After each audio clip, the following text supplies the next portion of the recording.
The views and opinions expressed by tonight's guest and topic of discussion do not necessarily represent the official policy or position of Spaced Out Radio, Spaced Out Saturdays or Sundays, SOR Media, its hosts, syndicated carriers, or anyone associated with this broadcast. Any rebroadcast, reproduction, or other use of this broadcast or podcast without the expressed written consent of SOR Media is strictly prohibited. Listener discretion is advised.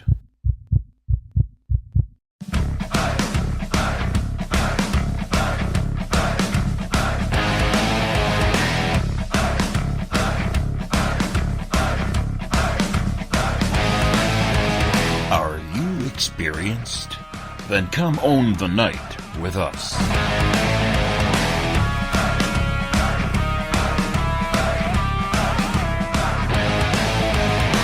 Little brother has taken control, shoveling dirt in every hole. Predators to condemn your soul, watching you and watching me. We're all stationed atop the mountains of British Columbia, live from SOR headquarters. This is Spaced Out Radio with host Dave Scott. We live behind glass curtains and act like nothing's wrong. Soon you will belong.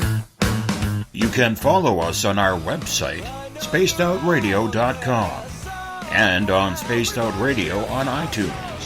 You can follow Dave on Twitter at Spaced Out Radio, and on Instagram at Dave Scott SOR, on Facebook at Spaced Out Radio Show, and on our YouTube channel, Spaced Out Radio. Brother wants to make headlines, be immortalized. Everyone's got an electric eye with the digital spies. They've watched you for so long. I know you're out there somewhere watching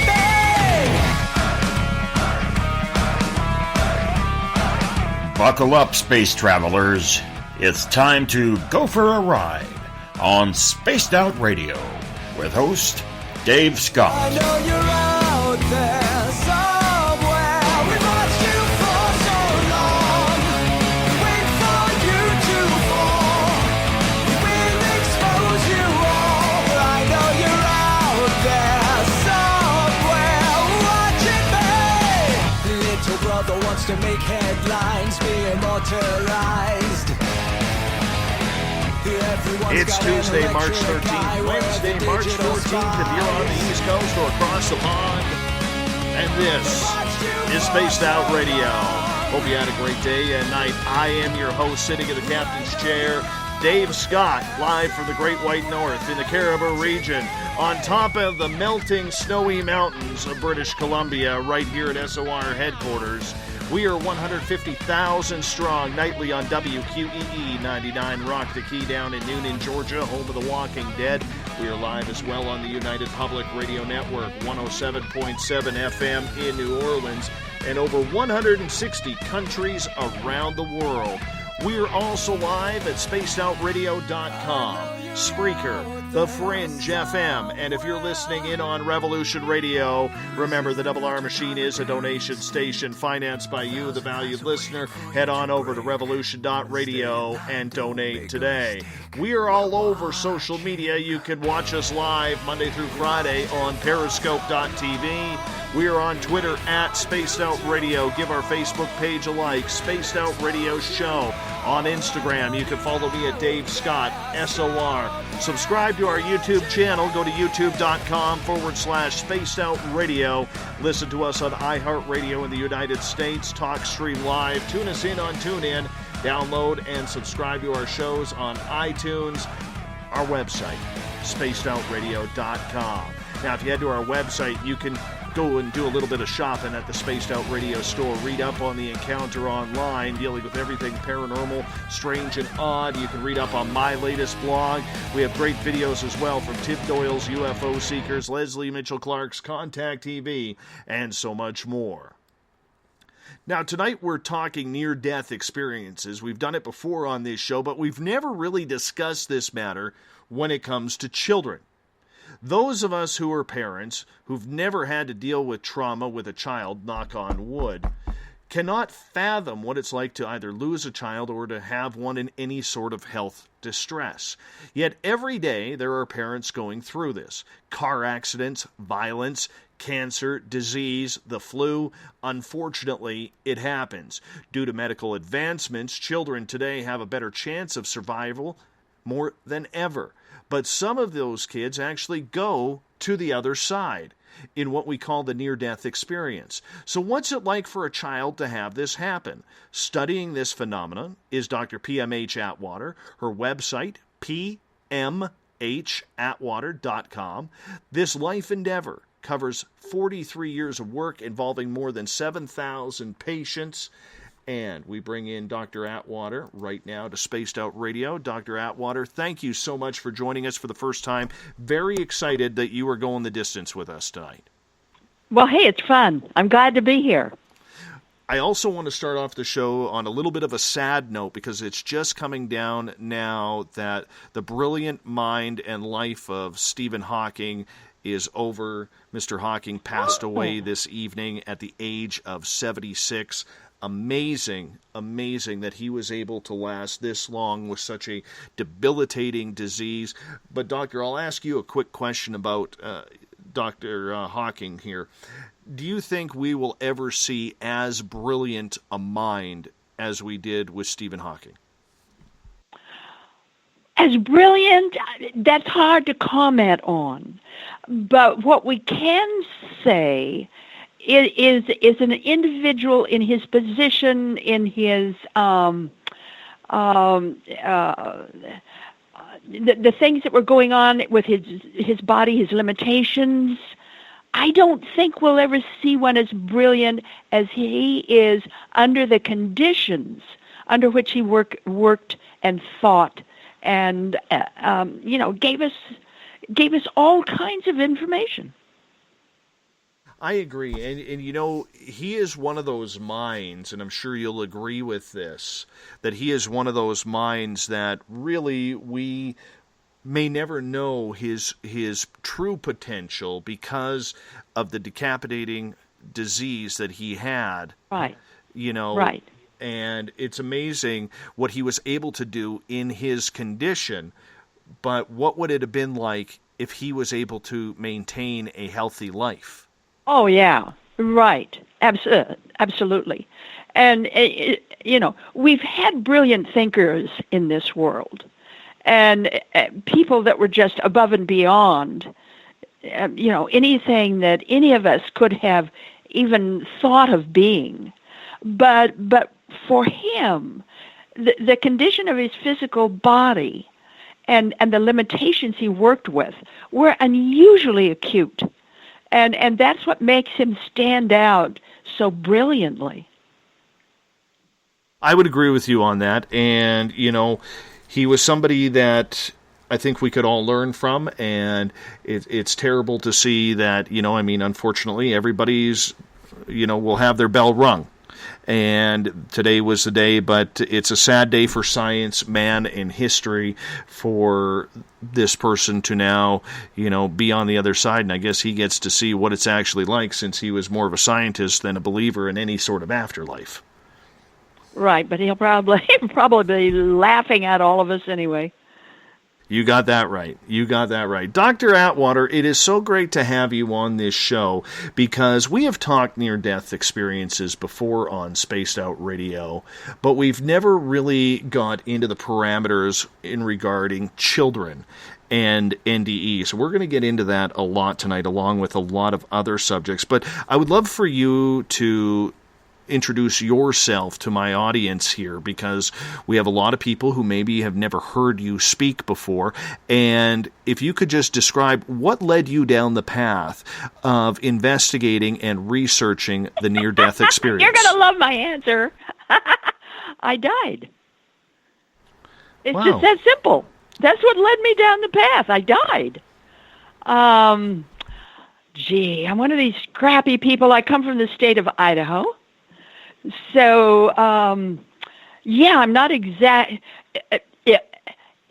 In my day, the idea of education was how high you could clear a corral fence when a bull was chasing you. You know, that's higher education. So I didn't get my degree, my doctorate, until decades later. But in 1977, 3 times in 1977, I died, physically died, 3 times in 3 months. I sort of look back at it and call it the heavenly sledgehammer effect.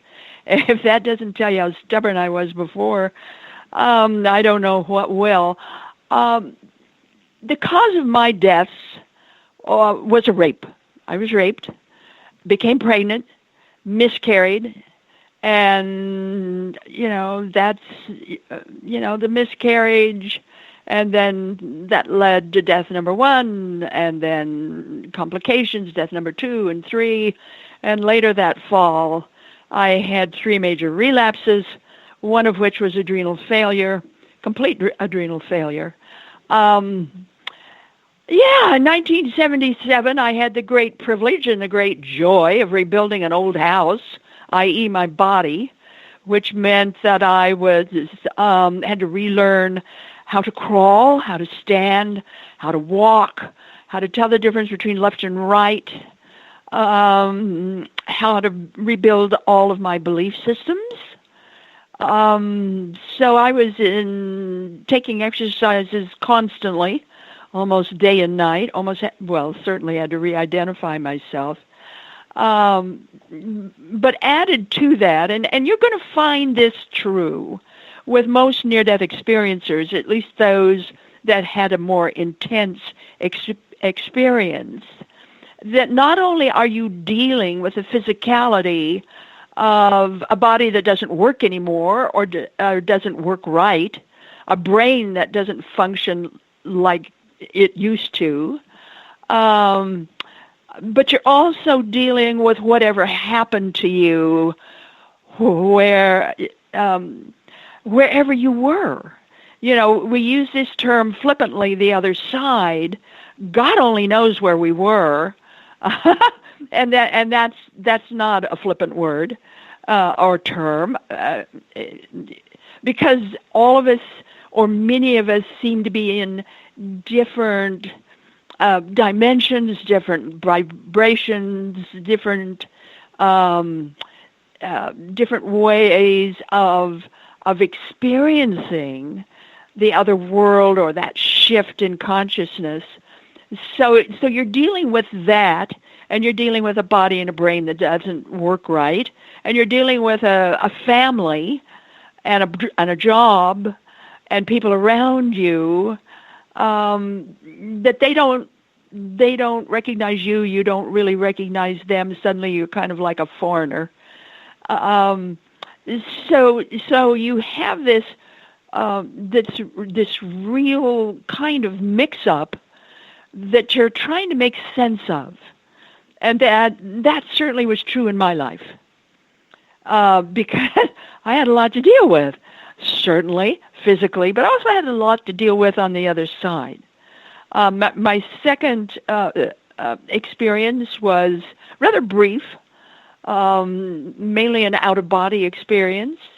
2 days later, I had what the doctors called a major thrombosis in the right thigh vein, plus the worst case of phlebitis they'd ever seen, and certainly an emergency, and died again. That near-death experience for me was much, much longer and involved a great deal. For those people who want to go in depth on my own experience, it's just a little book on Amazon.com. Has this original title, I Died 3 Times in 1977, The Complete Story. and I do have the complete story, at least of me, in that book. And then 3 months later, in March, the first 2 were in January, third one was in March. that was the longest for me, and that was the most involved for me. And in that experience, one of the things that happened was that a voice spoke to me. And it wasn't like a guide or a guardian or an angel or an archangel or any of that kind of stuff. I mean, forget all of that. This voice was bigger than big. You know, how do you describe a voice that's bigger than the universe? My sense was it was of God. And that voice was very specific. And this is what it told me. Quote, test revelation. You are to do the research. One book for each death. It showed me what that meant. It showed me what was to be in each book. Book 1 was not named. Books 2 and 3 were named. Book 2 is Future Memory. If you haven't read Future Memory, I think you would enjoy doing it. Every sentence, every paragraph, every page in that book is part of the math I used to create the labyrinth. Future Memory is not a book, it is a labyrinth. It is a real labyrinth. You read through it like you walk through a sight labyrinth. The purpose of the book is to bring your consciousness up to the next highest level possible for you. So the book is a brain changer. It is a living book in that sense. You might call it a psychotronic device. And it was that voice that showed me how to do that book. So if you want to, you want to explore the universe and why we're here and what we are, then you want Future Memory. The third and last one that I was told to write was a manual for developing humans. That was named by the voice. Future Memory was named by the voice too. I didn't come up with those names. Future Memory came out last year. And it is a very unusual manual. Again, the voice showed me how to do it. I could have never done it in a million years, but it was that voice that showed me how. It is a fifth-dimensional format, has 6 sections. Everything is in threes, conscious, subconscious, superconscious. You get all 3 at the same time. It's in the same package. It is filled with thought form drawings. There are 28 of them. But what I consider the manual the most important book I've ever written. And I hope everybody in the world gets a hold of that manual because it gives you the basics of who you are and how to be who you are and how to be the most successful version you can think of on how to be who you are. Because who you are, literally, and I don't mean this, I'm not playing words here. I mean literally, who you are is a God in the making. And we find this in every religion, tells us this. That this is not a fairy story. We are more than we think we are. And, the highest admonition of all times is know thyself. So the manual is, is made for that. It's easy, it's fun, you can laugh through it, has lots of exercises, lots of stories. One of the things, or among the things that are happening with people who have discovered a manual for developing humans, psychiatrists, psychologists, and therapists, and they're now using it in their practice. Many of them have gotten a hold of me. I've gotten a hold of families that have bought the manual and are using it, are going through the exercises as a family together. And that's just, that thrills me.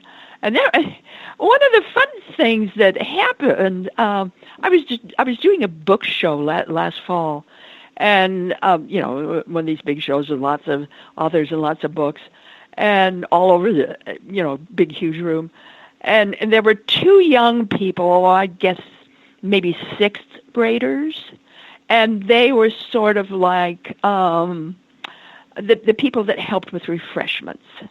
And they were promised that if they do a good job at the end of the show, they can have a free book anywhere in the whole room, any book they want, big or little, they get a free book.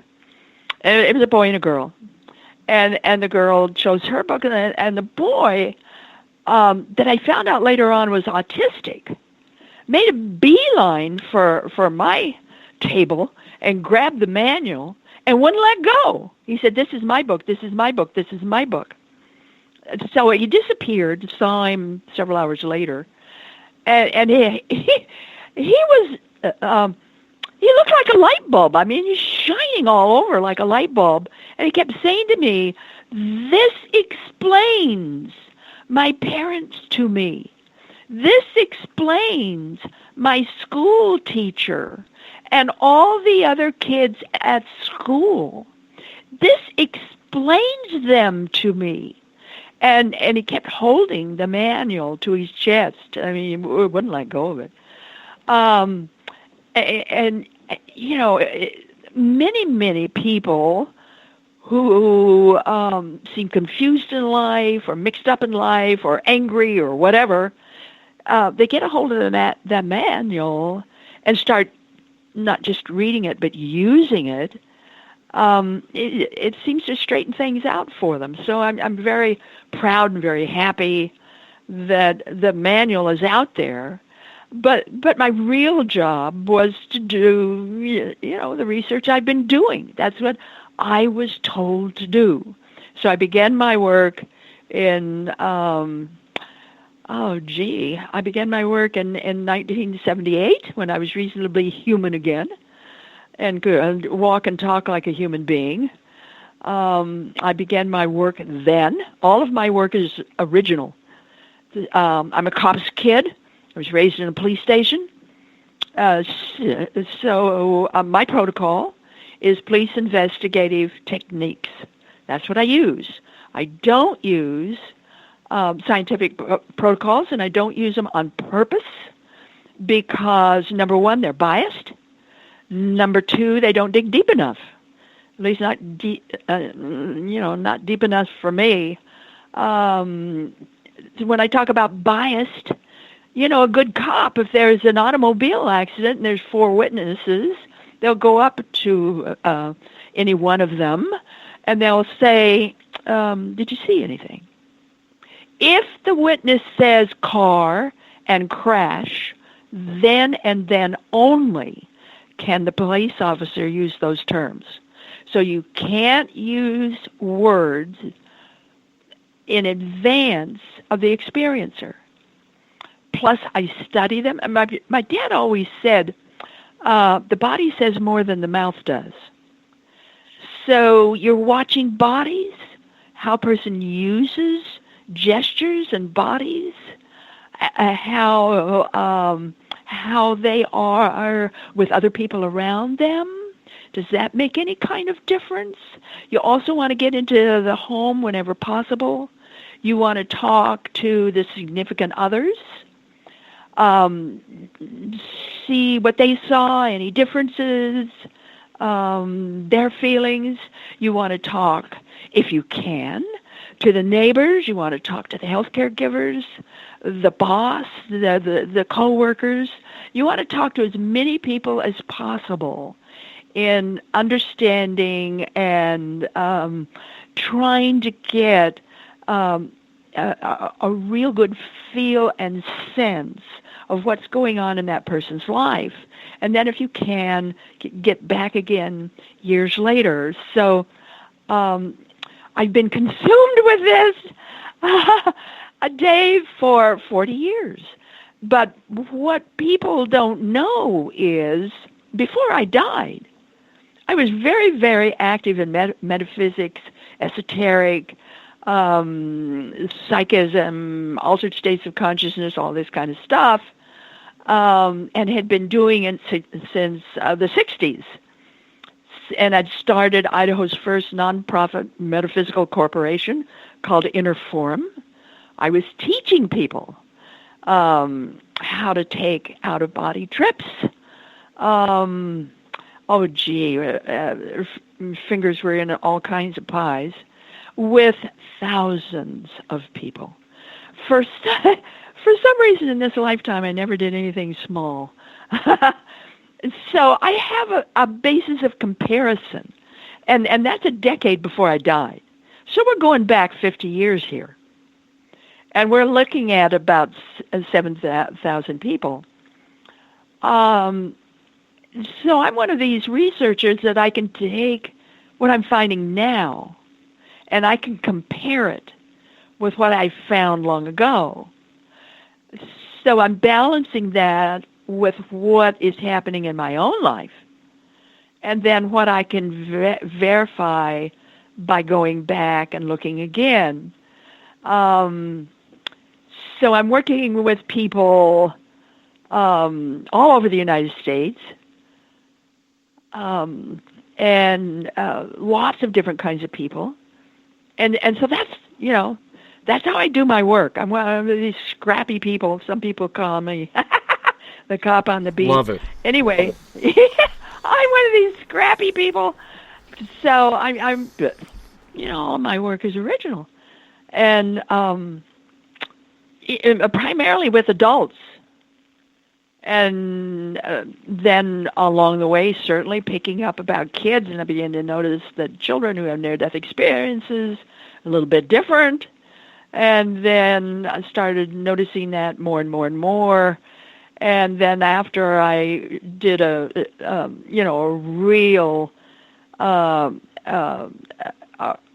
test, a real project on children, then I began to notice that, everyday kids that didn't have a near-death experience, today's kids were starting to show some of the same after effects as the markers of how we can tell if a child has had a near-death experience. So I'm thinking to myself, now, wait a minute here, that's not possible.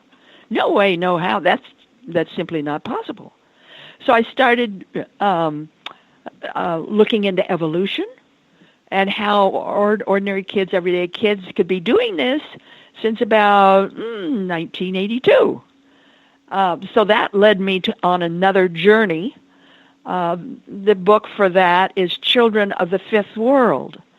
So we're going into the evolutionary part of this, and yes, the human race is changing. Our core DNA is changing, and we can see that. We can trace it through various markers. So, I've been doing all of that, and now I'm starting to do kids again. This time, though, in my first round with children, if you will, my research base was birth to the age of 15 years, and I had 277. About half of them were children at the time. The other half were older adults who, or maybe teenagers, maybe people in their 20s and 30s, maybe older, who remembered having had a near-death experience when they were children. So I had that, and then wrote it up again in the New Children and Near-Death Experiences. That book is still readily available. And over time now, the decades since, well, not decades, the years since, there's just too many anomalies with the little ones. And we can certainly talk about that as we go along tonight, because these anomalies are really strange. And because of that, I've gone back now this year, and I'm doing a major study on child experiencers between birth and the age of 5 years and womb memory. And it's just for me, it's really exciting, and I can hardly wait till the book is done, which I hope will be this fall, and then it'll be out next year, and then maybe we can really broach the real story of children. And when we're talking about the real story of child experiencers, we're talking about the soul we are and where we came, and all of that interesting idea of who and what are we really. So I'm certainly getting into that, and I'll be in a better place to talk about that next year, but I can certainly talk about some of it this year now because of what I've already done. Dr. Atwater, I'm very curious because you mentioned you were listening to this voice when you had your experience, and it was kind of directing that you. Voice. Woo! I find it kind of interesting that you said that, and I'm going to tell you why. When I all of a sudden, out of nowhere, in 2014, started having ET contact, it started with a voice, a male voice. And I only heard that voice once. Just once.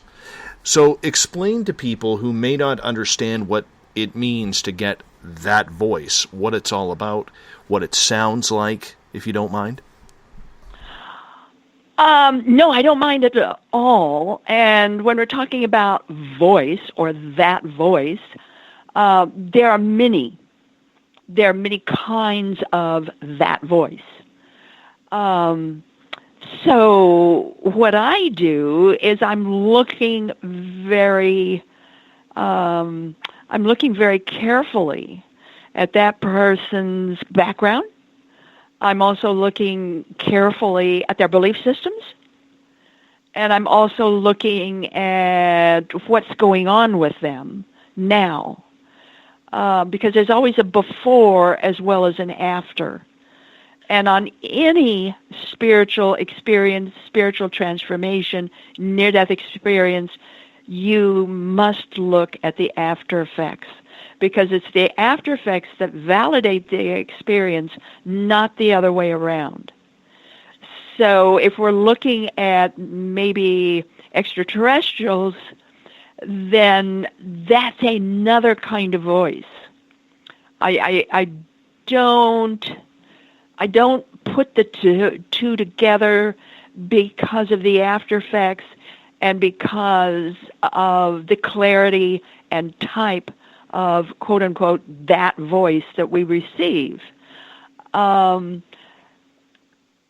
So I'd had a number of voices, of course, because I'd been in this kind of thing for a decade before I ever died. So I had opportunities to have all kinds of, I had Kundalini breakthroughs. I had 3 of them, very dramatic ones, in fact. Dealing with disincarnates, used to be a ghostbuster. Can you believe that? Yes, I was a real ghostbuster. So, dealing with all that kind of thing, but especially transformations of consciousness.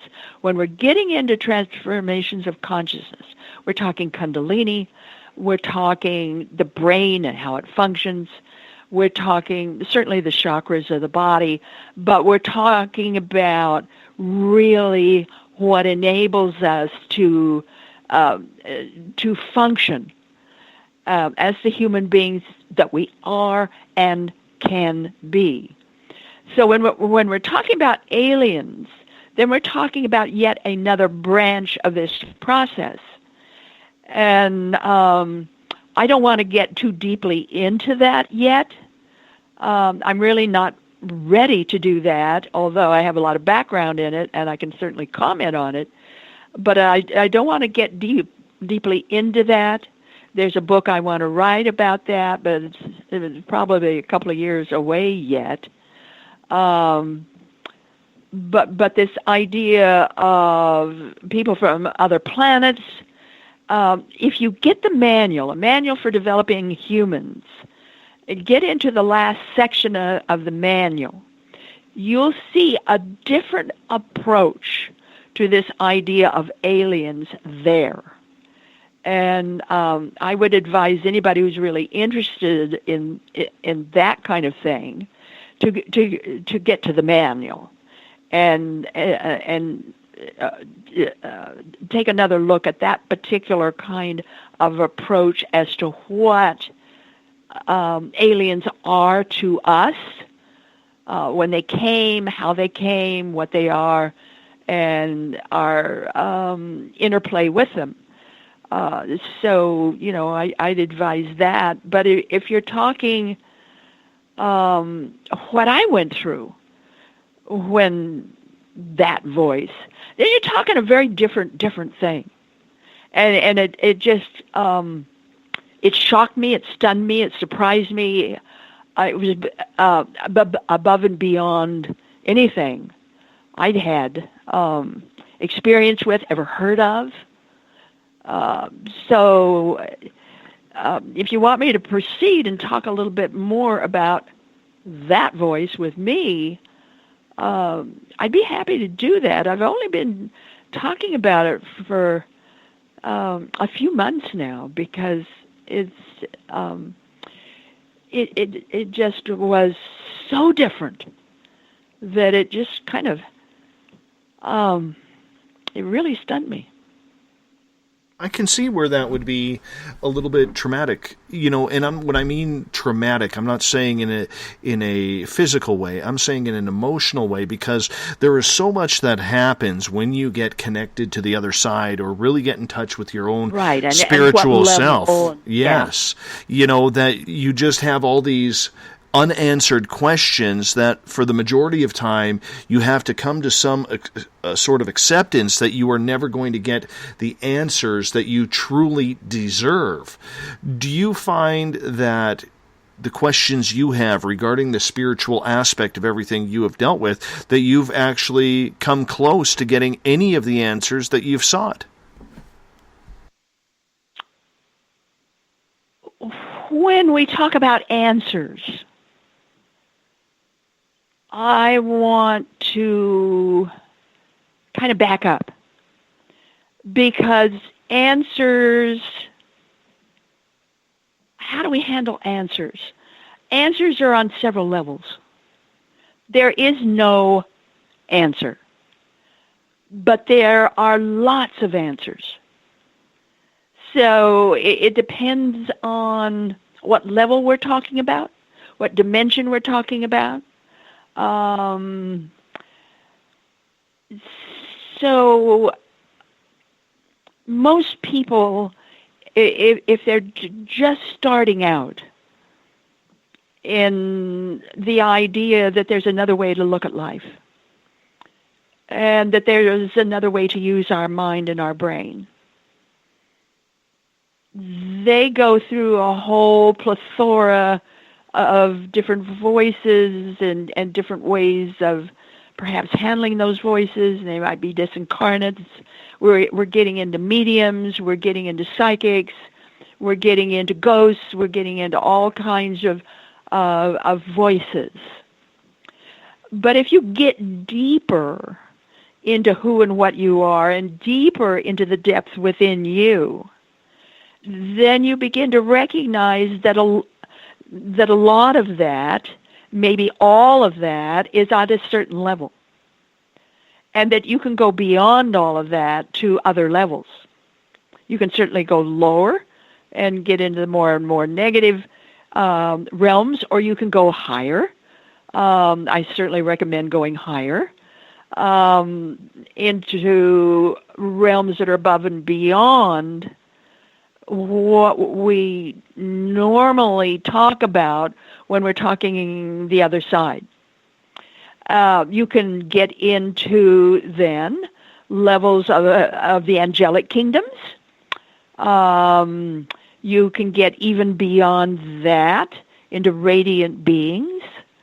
And those kind of voices and those kind of interplays are very different. And then you can go beyond that. You can go way beyond that. And then you're getting into the depths of creation and existence itself that's very hard to verbalize. It's very hard to say anything that's going to make any difference to the average listener.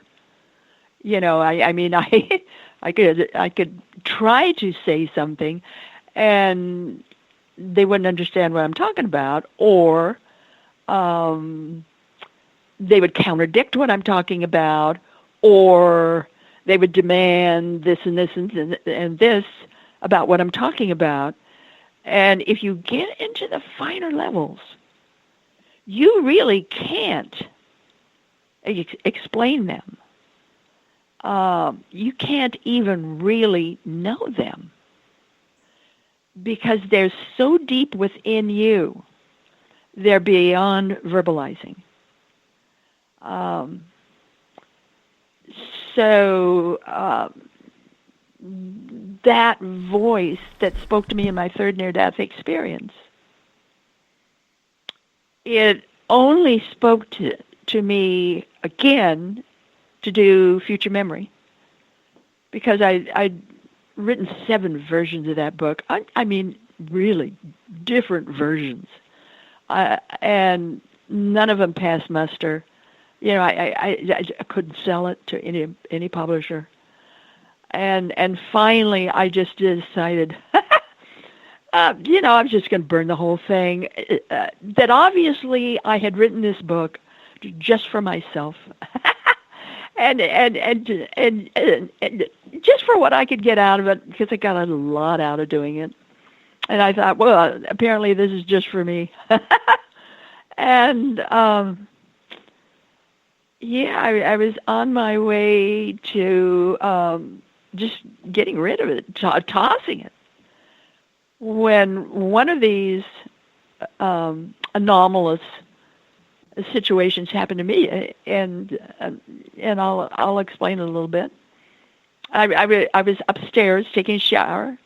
My husband was in the bathroom right next to me, and it was late morning, late morning. It was on a Saturday morning, and I was just getting out of the shower. That means I'm still wet. And I was just about ready to take my leg and put it over, you know, the tub onto the rug, when suddenly air and space changed. Space became much larger, and time became like drops, sort of like sparkle drops. Not raindrops, but sort of like sparkles. Everything expanded. And the air just filled up with these sparkles. Just sparkles. And as everything expanded, everything froze. So I couldn't move. Nobody could move. Everything froze in place. And these sparkles. And then I heard that voice again, this time for the second time. And the voice said, turn it into a labyrinth. I will show you how. That's all it said. And then time and space returned. Sparkles were gone. And I could move. Everything else could move. And I was just beside myself. And I said to my husband, did you see anything? Did you hear anything? No. So I dried up as fast as I could, got downstairs to my office as fast as I could, and began the process of turning the manuscript around. And I got it all turned around in 10 days. Wow, that's Sent fast. it to a publisher, and they bought it. right away. So obviously, I turned it around in the way it was supposed to be turned around. And everyone, well, I can't say everyone, that's a really big word. I can say lots of people who read it are just, wow, the wow factor in reading Future Memory, because, again, it's not a book, it's a labyrinth. So it's working on you. You may think you're just reading a book, but that's a psychotronic device, and it is working on you. So you're different when you're through. We got about 10 minutes before we have to go to our first break tonight, and I wanted to start focusing on children. And we're going to get to the child NDEs in hour number 2, but here in hour number 1, with the near-death experience that you experience, and it sent you on this entire quest in order to research what they're all about and how many people are having them and people's experiences, how many adults have you dealt with in this case, and is there a relative pattern for what adult people, whether they're male or female, doesn't matter? Is there a pattern that you have noticed or found in your study? The pattern is worldwide, and it's not just me. Although I found 4 patterns, not one. So I found 4 types of experiences, not just one. But that is global. And, what all did you want me to say about my research? Well, my research base now numbers nearly well over 4,000 adults and children. My first work with children was 277. The major study I'm now engaged in is only 120, but it's an incredible research base, just really incredible. I've got a lot of Native Americans. I've got First Nation in Canada. I've got Aborigines. I've got 3 people who were raised in voodoo. Imagine that. All different kinds of individuals from all over the world who are taking part, who have volunteered to be in the study I'm now doing. Obviously, most of my work has been with adults, but I've gone deeper in with children. I've also done more children than any other researcher, and I've gone deeper into what's happening with kids, and In your experience with having those 4 different types of NDEs, could you break them down for us? Sure. The first one I call the initial experience. It's usually very brief. Not that involved. It involves something like the loving nothingness, maybe a simple voice, maybe the living dark, maybe a brief out-of-body experience. That's about all there is to it. If I'm using 3,000 adults and 277 kids, then those that have the initial experience, 76% were with children and 20% with adults. So obviously children have most of these initial experiences. Then I have the unpleasant or hell-like experience. I have the pleasant or heaven-like experience and the transcendent experience. You get your you get your life reviews usually with the hell-like or the heaven-like. Very seldom do you get a life review with the transcendent experience. Usually that's one that people who are more prepared or ready or willing to take a look at world history, take on a mission, do something really bigger in that sense or more intense in that sense. These are the people that have the transcendent experience usually. Of course, the hell-like or the heaven-like are the ones that we're the more familiar with. But if we just look at it as one type of experience, then we have to say that doesn't that's really not true for everybody, and it's not. People have different variations on the theme. What is true is something like certainly the number one element that most near-death experiences have worldwide, child or adult, is the out-of-body experience.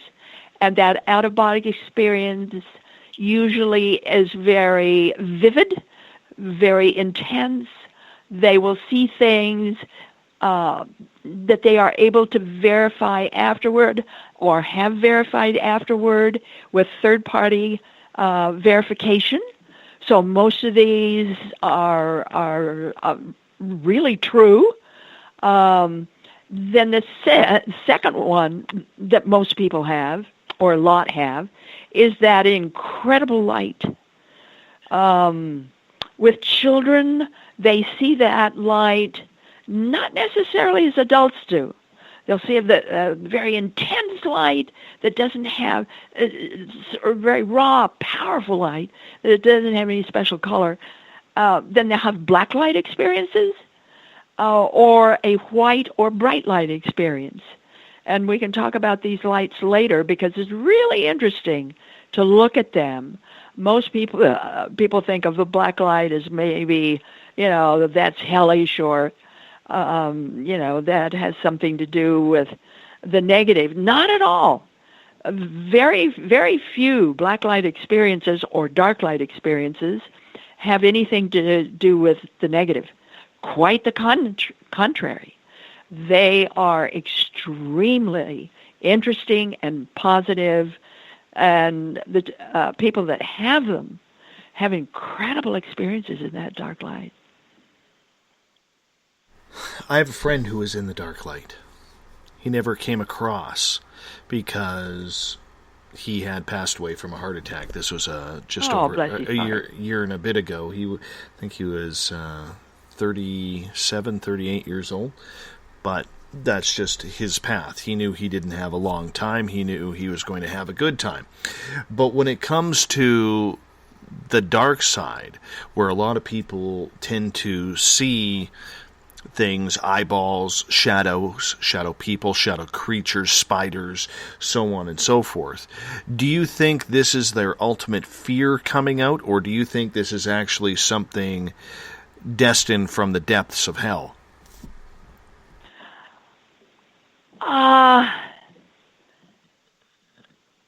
Again, I'm going to have to back up a little bit here and say when we're talking about heaven and hell, the colloquial terms or the religious terms, heaven and hell.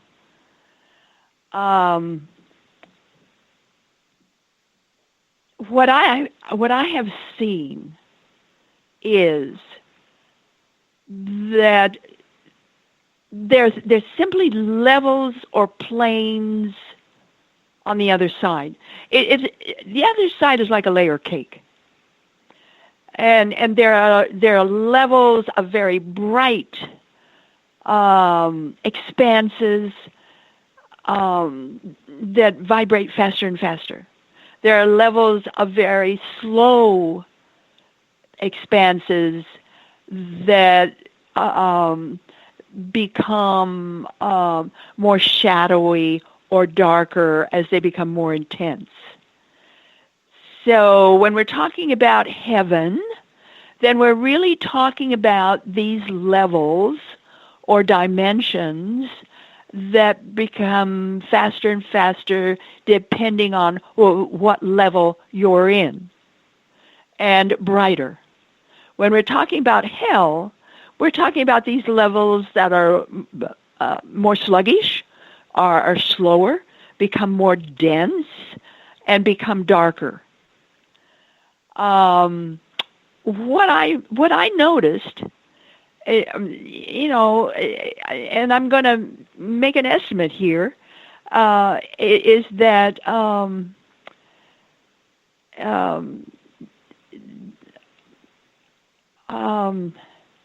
these kinds of levels, I hesitate to use the term heaven or hell. What I use instead is that these are levels where the essence of us, the fullness of us, the soul of us goes. And we can go up or down. And these levels seem to operate almost as if they are alive, or almost as if there's a lot of movement in them.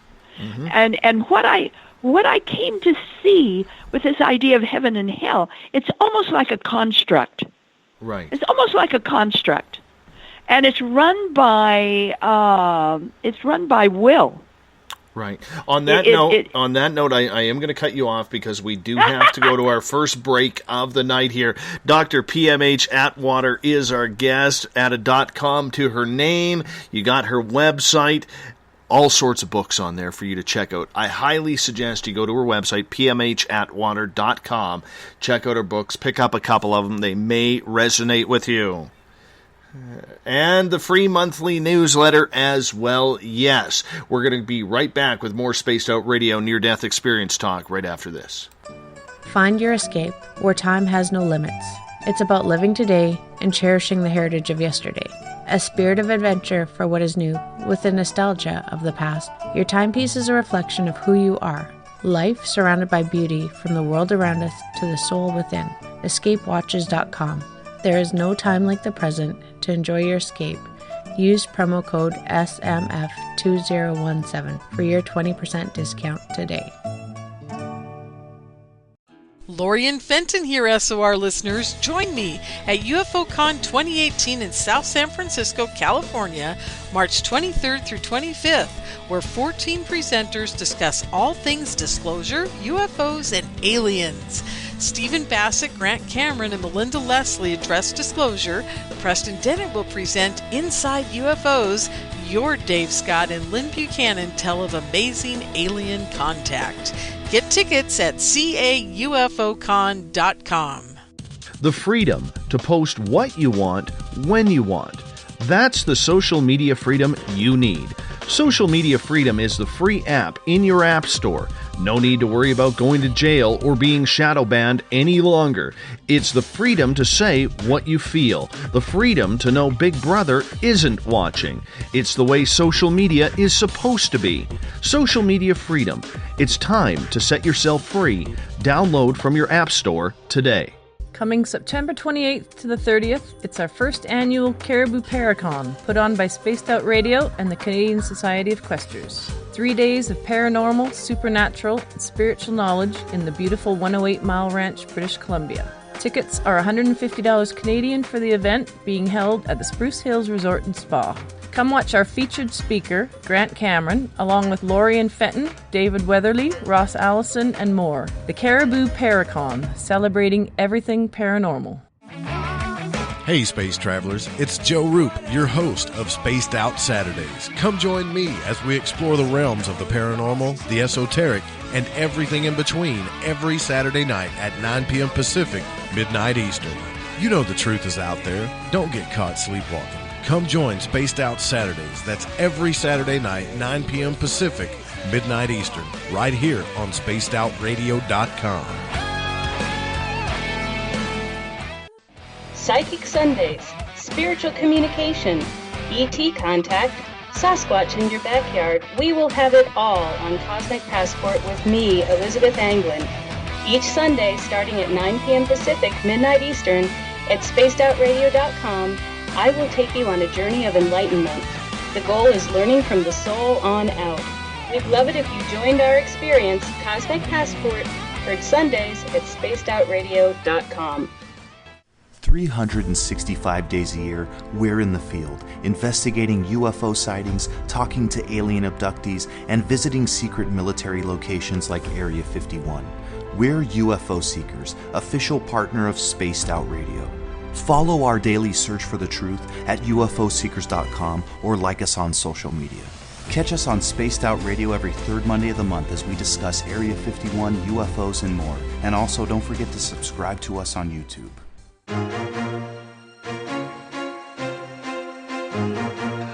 From coast to coast to coast, Blacklight Uncharted is taking on the paranormal across Canada. From ghostly hauntings to the UFOs flying above in conjunction with MUFON Canada, we're closely investigating what's going on in the northern skies and checking out the apparitions that walk among us. Check out our videos right here at spacedoutradio.com. We want to know your thoughts, we want to hear your experiences, and we want you to share your stories. The answers are out there, and we intend to find them. It's paranormal news at its finest. Welcome to The Encounter. At spacedoutradio.com, The Encounter online is SOR's trusted news source for everything weird and strange going on around the world. This is news editor Eric Markham. Our team of journalists are scouring the planet for those strange stories that rarely make the mainstream. No fear-mongering or fake news here. Head over to spacedoutradio.com and encounter The Encounter. Want to learn more about aliens, cover-ups, conspiracies, cryptids, and the paranormal?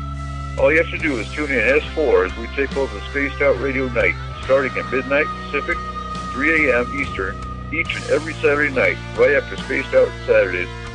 Hi there, this is Eric Cooper from Forest Moon Paranormal. Join me, Corey Ruiz, and friends as we discuss the hot topics of the night. It's fun, entertaining, and as dark as the night. Find us at spacedoutradio.com. Are you interested in advertising on Spaced Out Radio? Head to our website at spacedoutradio.com and click on our advertising tab. There, you will find an assortment of ways you can get your product out there with us, from radio commercials to banners and social media. Have a product you like our hosts to endorse? We can do that too. Visit spacedoutradio.com for more details. Do you want to know what's really going on in your world? Do you have questions about who you can trust in the mainstream media? Then look no further than the Rebel Planet. Come get the straight answers right here at spacedoutradio.com. Join me, Jamie Sexton, creator of Rebel Planet News, as I fill you in on the stories behind the stories. All you truth seekers, be sure to tune in to Rebel Planet on spacedoutradio.com the third Thursday of every month. Hey, this is Canadian Paranormal Investigator Mike Moore. The third Wednesday of every month, I'll be teaming up with Dave Scott to bring you Ghosts of the Great White North. Each month, we will bring on guests from across Canada to discuss their ghostly encounters. Canada is a paranormal hotbed with stories you've never heard, so we're going to bring them to you. So get comfy on your Chesterfield, grab a donut, and join us, eh? The views and opinions expressed by tonight's guest and topic of discussion do not necessarily represent the official policy or position of Spaced Out Radio, Spaced Out Weekend, Spaced Out Radio Limited, its hosts, syndicated carriers, or anyone associated with this broadcast. Would you like to connect with us? Head to spacedoutradio.com for all your latest show info. And hit us up on Twitter using the hashtag SpacedOutRadio. Now, back to Dave Scott and SOR. Welcome back to the second hour of Spaced Out Radio. Tonight I am your host, Dave Scott. Great to have you with us. Tomorrow night on the program, we will be joined by Mike Morin as it's Ghosts of the Great White North. Tomorrow night, starting at 9 p.m. Pacific, midnight Eastern Time at spacedoutradio.com, and we will be opening up the phone lines for you as well. It's going to be a lot of fun. We want to welcome in everyone listening in on WQEE 99 Rock the Key down in Noonan, Georgia, home of The Walking Dead.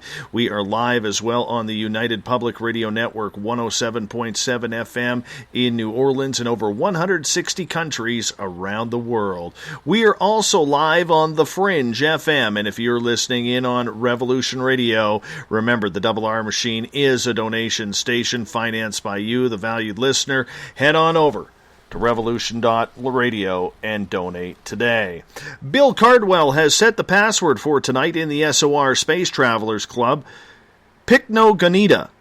Picnoganita is your password. Make sure you use it wisely, Space Travelers, as Bill sets a password each and every night right here on the mighty SOR. Now, if you want to follow us on social media, you can do so on Twitter at Spaced Out Radio. Use the hashtag Spaced Out Radio if you want to connect live with me during the show as well. Give our Facebook page a like, Spaced Out Radio Show. On Instagram, you can follow me at Dave Scott, SOR. Subscribe to our YouTube channel, Spaced Out Radio. You can also watch us live on Periscope.tv every Monday through Friday. We are on iHeartRadio in the United States. TalkStream Live. Tune us in on TuneIn. Download and subscribe to our shows on iTunes.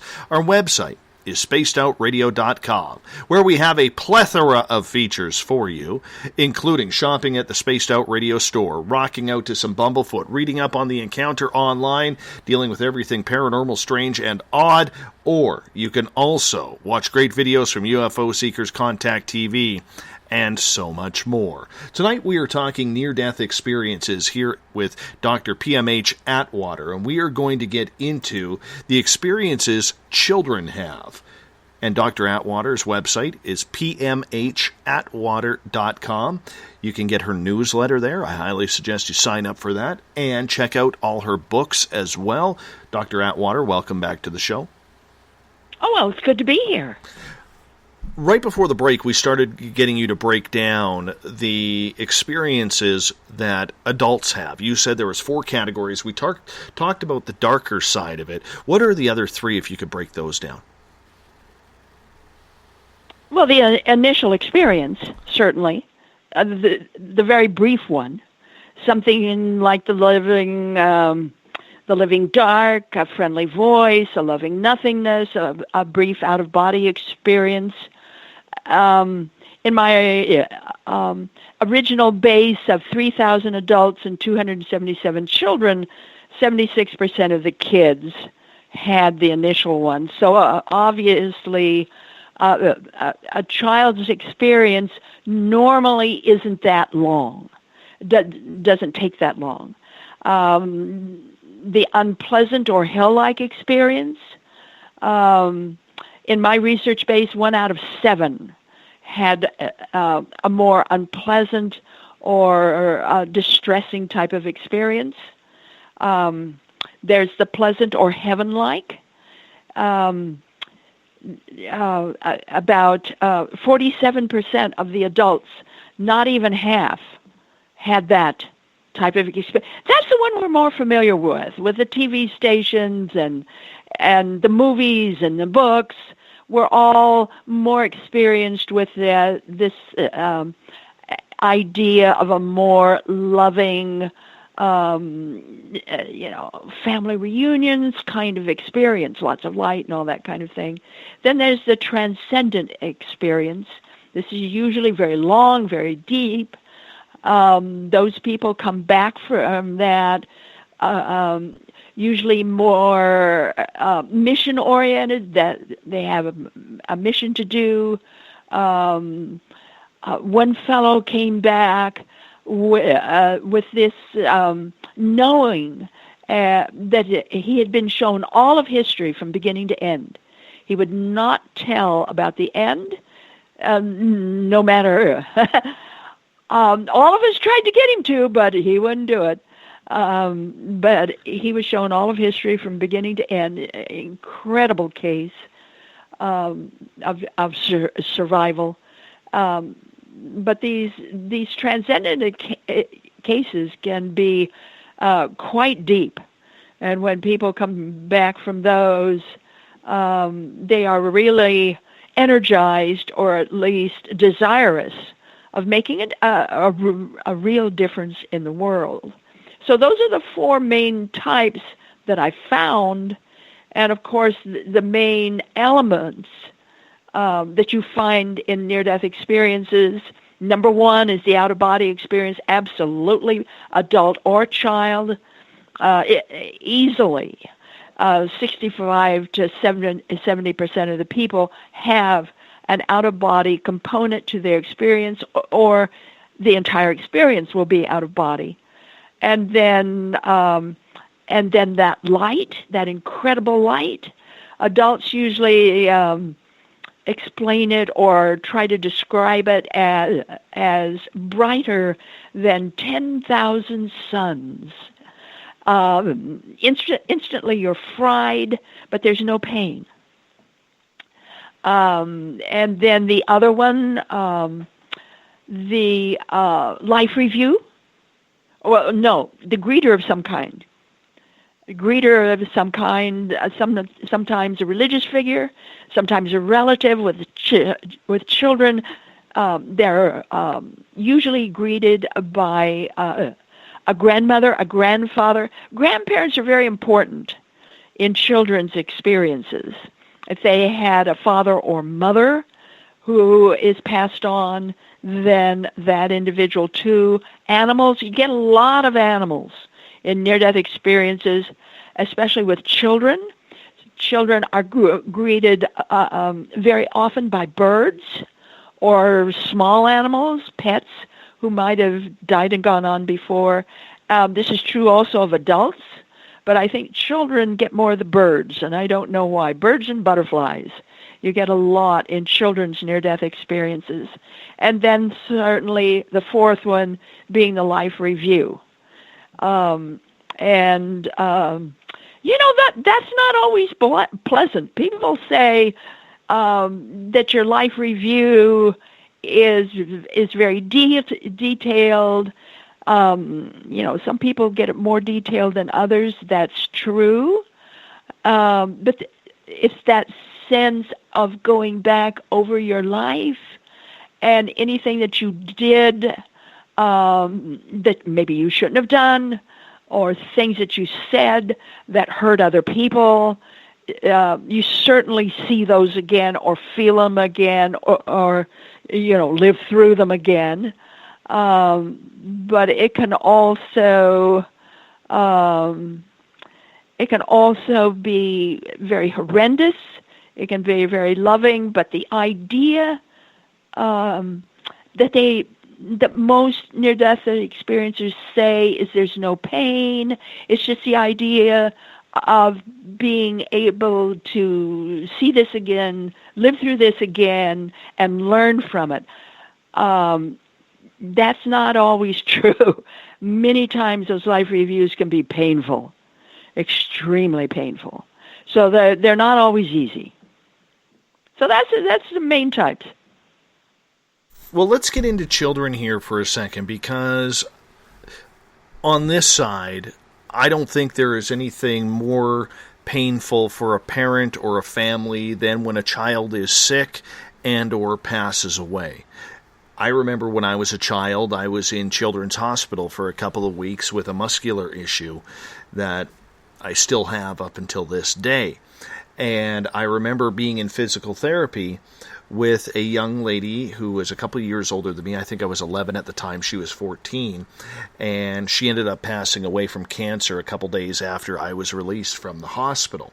And I could not imagine, and seeing, what I saw in Children's Hospital with a lot of these issues.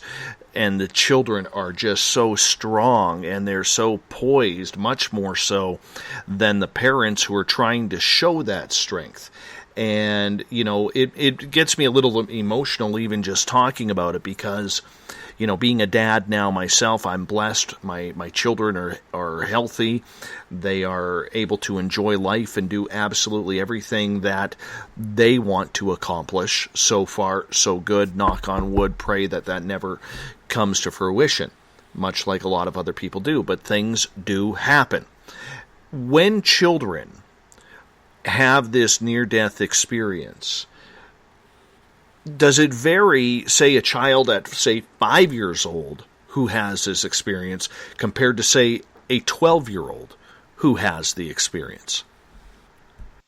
Well, certainly the younger the child, the more open and easy they are with it. When I say easy, many of them see beings on the other side. Certainly if there's a loved one who has gone on before, that loved one will be there.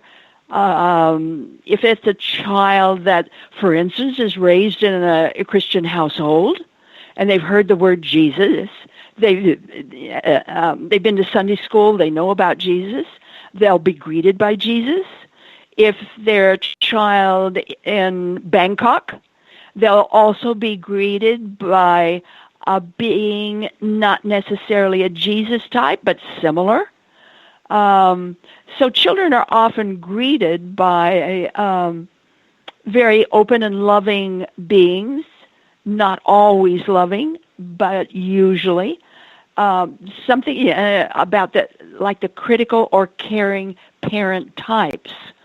Sometimes a child, especially in the Orient, will be greeted by a being that sort of like a critical parent, straighten up, kid.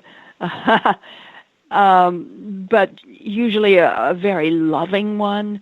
Let's say there's been an accident, and mom and dad were killed in the accident, but the child lives. In the hospital, the child will almost always, I can almost guarantee it, that the child will see the mom and dad on the corners in the ceiling. They'll be up there in the ceiling. The child will see them. Often you will hear this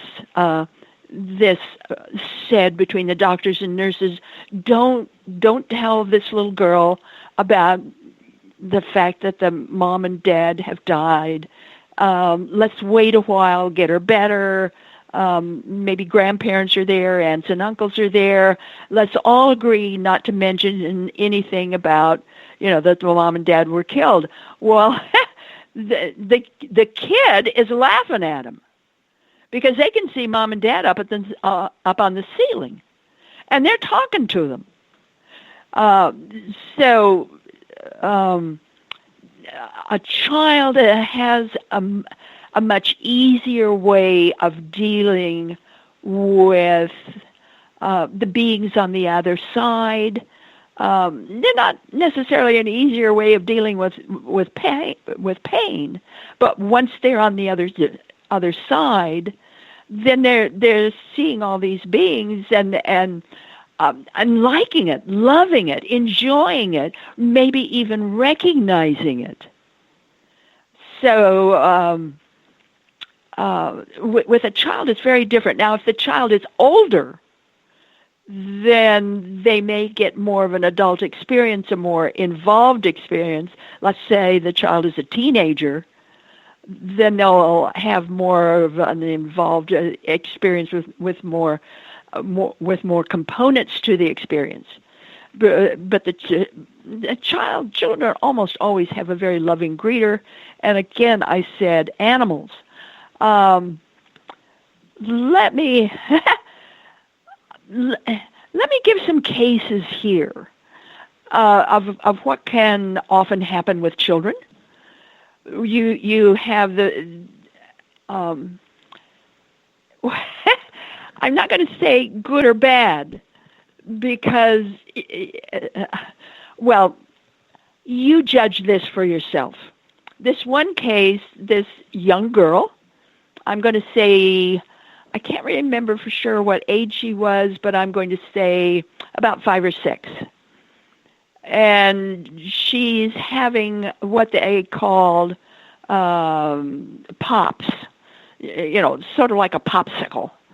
And she was in the kitchen with mom and dad and her little brother and herself, and they were all enjoying these pops. And the one got stuck in her throat, and very seriously so, and she was coughing and coughing. They couldn't get it out. And so the mom and dad have the child inverted, and they're shaking that child to get that pop out of her because she can't breathe. She's turned red. She's turning blue. This is a very serious situation. They can't get the pop out. Well, for the child now is maybe in the parlor looking at all of this commotion that's happening in the kitchen, and she can't figure out why everybody is so excited. And she's watching Mom and Dad with this child. She doesn't even identify the child as herself.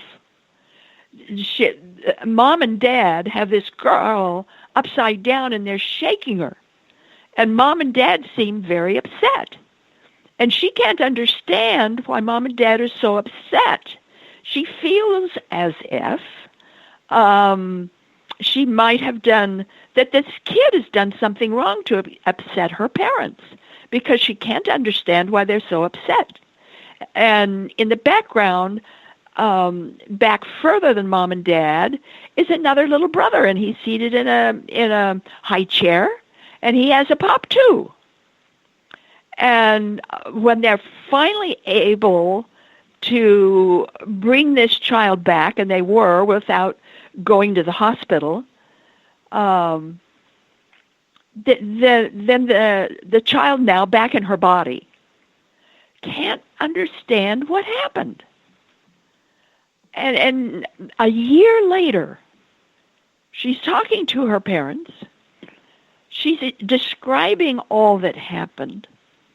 And their parents now are the ones in the state of shock, because the brother she saw in the high chair having a pop too wasn't even conceived yet until the following year. So that brother was not part of the family yet, except maybe on the esoteric or spiritual level. And the daughter had no idea that she was the child the parents were shaking up and down. And the mother had to tell her she was. So the daughter is very shocked about that. And she has a hard time dealing with that, because she didn't understand. We're talking about another near-death experience. This a time, about a 7 or 8 year old. This time in Australia, the child had a very, very high fever. Gone on for days. The child is getting worse and worse. The parents are feeling like they're going to have to rush this. It was a boy. They're going to have to rush him to the hospital.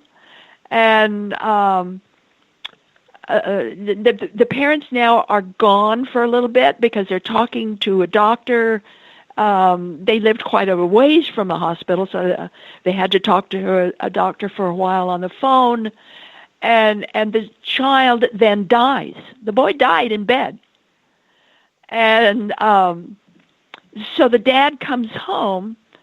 The mother isn't quite there yet, but the dad comes home, comes through the living room, and the boy is standing in the living room wanting help from his dad, wanting love from his dad. He's so scared. He's so frightened.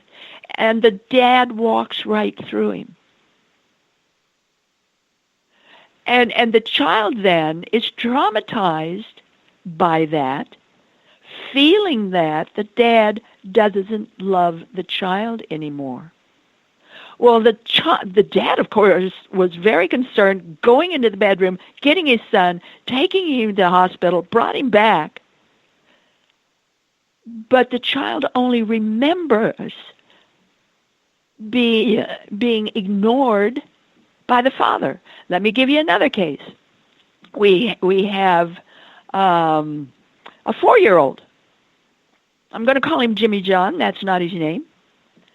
And the parents had a backyard swimming pool. And it's mom and dad. Mom is in her late 20s. Dad is in his early 30s. Again, an only child. And Jimmy John drowns in the backyard swimming pool. So they get him out, call, the police, the EMT crews. They happen to live in a neighborhood where there are a lot of, people who are running over to help. There's a lot of prayer going on. This is a good Mormon family. So there's a lot of prayer going on. Mom is white as a sheet. Dad is pacing. They're finally able to get the child to breathe, the EMT crews, and the mom is leaning over her son, and the boy is excited. He's so excited after he's able to spit out all the water and everything. He said, Mom, I saw my little brother. I saw my little brother. And he told me all about when you had him pulled from your tummy when you were 13. You know? Wow. And the mom later on had a nervous breakdown, and the dad left and divorced her. That became a very, very big deal. It wasn't a big deal for Jimmy John. He was thrilled. He had his little brother. Well, actually, it was a big brother. This is what I call an accommodation, because many times the beings that we know and love and remember will change shape somehow in a way that will be easier for us to handle and know. For instance, if a person died in battle and they lost an arm, they'll come back with the arm there, looking as if nothing ever happened to them. So these accommodations can and do occur, and it happened certainly in the case of Jimmy John. So these experiences with children, many times, it's like this little child, I think she was about 3 years old, accident, Richmond, Virginia.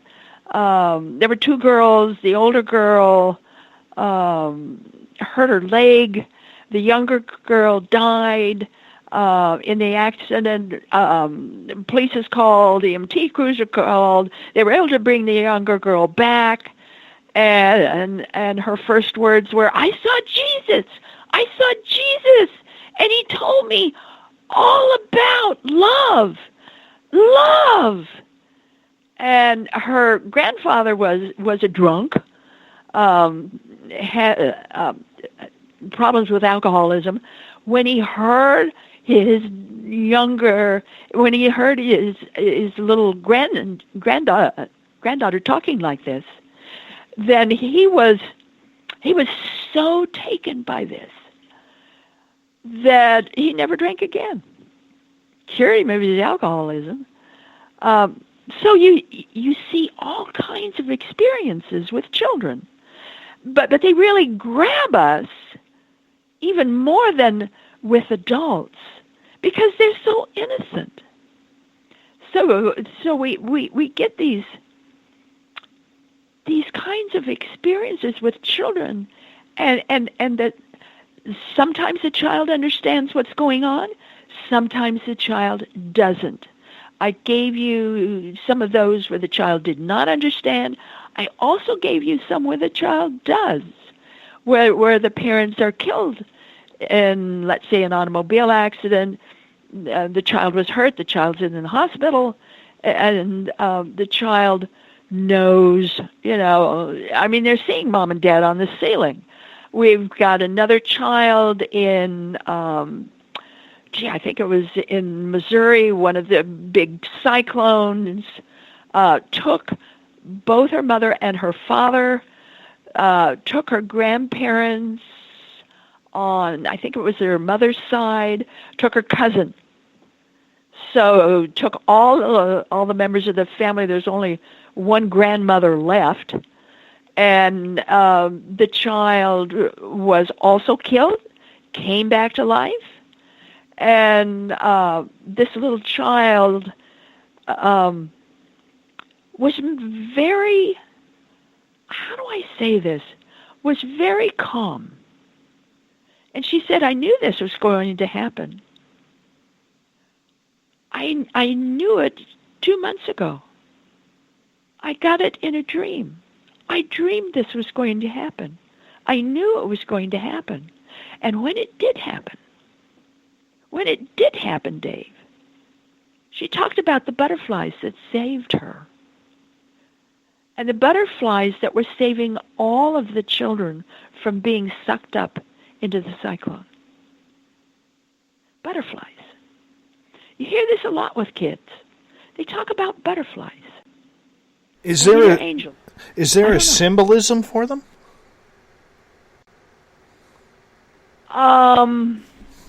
There's a reality to them. Maybe the symbolism for us is always, the butterfly comes from this big fat caterpillar. So the idea of life renewal, the idea of resurrection, butterflies at Easter time, the idea of resurrection. But for children, the butterflies are real, and the butterflies are there to save them.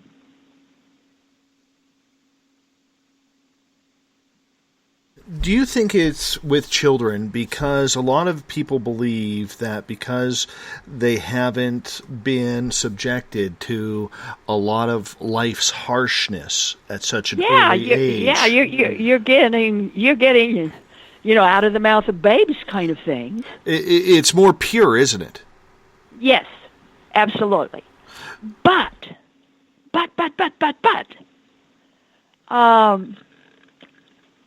handling this and growing up with it afterward is not that easy for children. It's not as easy for children as it is for adults, because if you're looking at the younger ones, let's say 5 and let's say from birth to the age of 5, and an older person or a teenager has a before and an after, but the little ones don't have a before. So when they have a near-death experience, for them, it is like checking in with again or going back to where they once were before. So in coming back, it's not that pleasant. And what I'm finding with little ones, especially the very young, they will not bond with their parents. They bond with the other side. They don't bond with mom and dad. They bond with the other side. In my book, The New Children and Near-Death Experiences, the frontispiece was written by John Leona. John Leona had his near-death experience inside his mother's vagina as he was being born.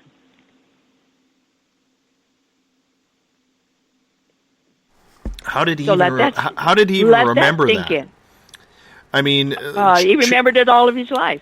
Now, not all of the younger ones remember their experience. That's true. Some of them, it's either fades or they push it to one side. Most of them push it to one side. It's like another shelf in their brain, and they store it up there because they can't handle it. How you can tell is with the after effects. And if you look at the markers, I call them markers, for these kids, then you can identify probably who had a near-death experience and who didn't by the markers. But a lot of kids do remember. They never forget, like that boy in Australia. He grew up thinking his father didn't love him.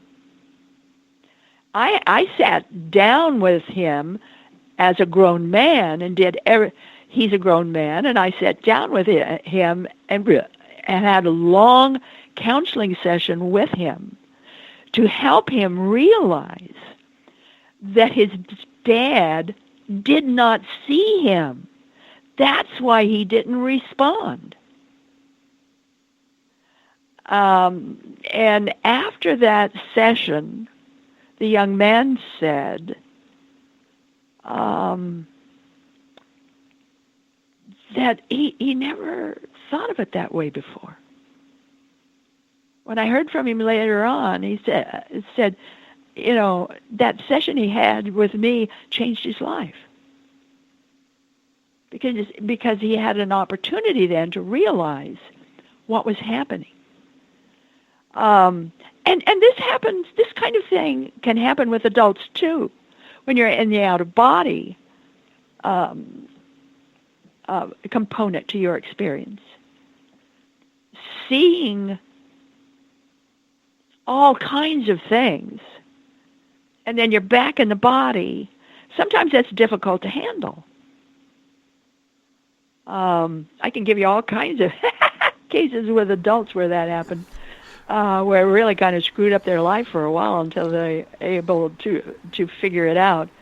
Right. But these little kids, what I'm finding with the children, that not necessarily what's on the other side,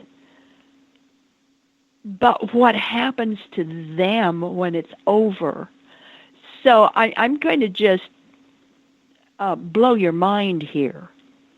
When I'm looking at child experiencers, now in my first study, from birth to the age of 15 years, 48% of them afterward, when they are older, and they took the standard IQ test, 48% were showing between 150 to 160 scores.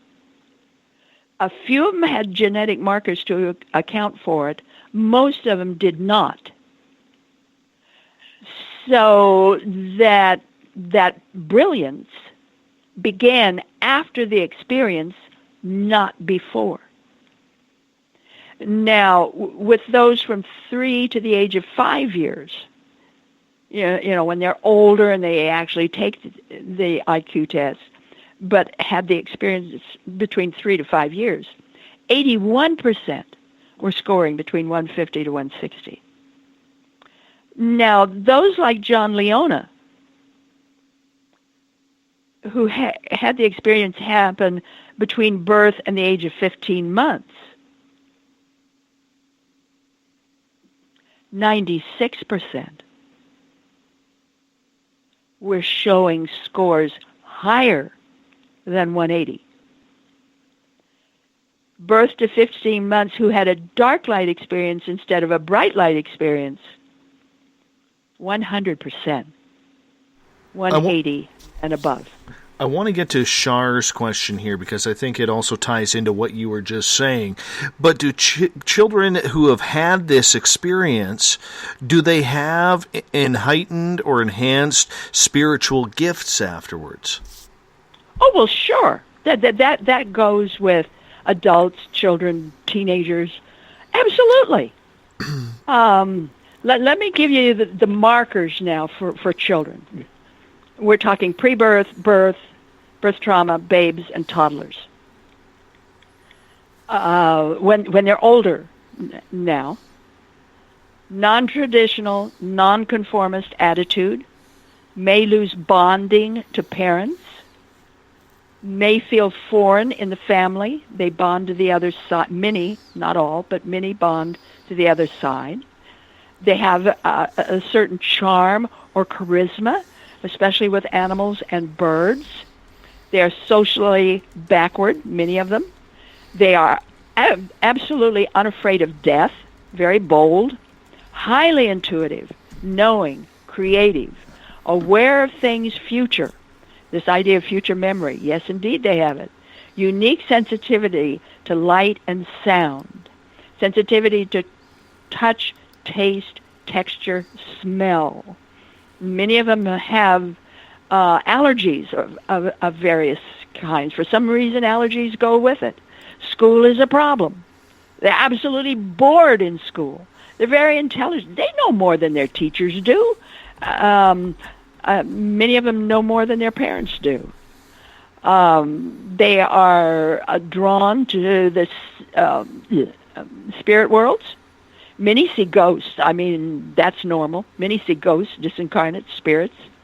Obsessive drive to accomplish tasks and projects, can be mission-oriented as years pass. No sense of time or money, yet they want to have a home. Non-traditional relationships, yet many want marriage. Commitments are important. Special relationship with electricity. Sensitive to pharmaceuticals. May search for missing worlds. Decidedly independent and inventive. Let me go back to sensitive to pharmaceuticals. What we're having, most near-death experiencers, adult or child, are really sensitive to pharmaceuticals afterward. Now, take the average child. They are prescribed whatever medication, most of them according to age and weight. If that child had a near-death experience, please do what you can to have very, very small dosages or homeopathy, or if you possibly can, herbs, maybe more holistic ways of dealing with the problem, because they're just plain not able to handle pharmaceuticals as the normal child can. So do what you can with seeking out other ways of handling it. Again, if you can. And certainly this is true of adults. Big red warning sign for adults. Please remember, most adults can't handle pharmaceuticals like they used to before. And so, again, homeopathy, more holistic states, much, much better. Mm-hmm. Do they have any type of telekinesis or psychic ability that enhances? Well, that's what I said. Highly intuitive, knowing, creative. Sure, all of those. Very often. Do they, and I apologize for cutting you off, but do they also have experiences with, let's say, cryptid creatures, from fairies to Bigfoot or extraterrestrials, or any type of enhanced advancements in their experiences as well? Some do. Let me describe what I mean by that. They see ghosts. They see disincarnates. They see other beings. That's normal for most of them. Please know that's normal. That's not enhanced. That's not different. That's normal. The other beings that they see can be any kind that you can think of. You don't hear that often things like aliens, or it's what some people call extraterrestrials, but you do hear them talking about beings on the other side. Very seldom will a child use the word angel unless they're older. They usually call them bright ones. So they see the bright ones. And the bright ones become very much part of their life. Certainly they can see fairies. Certainly they can see all kinds of playmates, if you want, that are invisible to mom and dad, but perfectly visible to the child. That's, again, very normal. I think it would behoove us all to learn a little bit about imagination. There's imaginal worlds and there are imaginative worlds, and they are not the same. Imagination is what we create ourselves.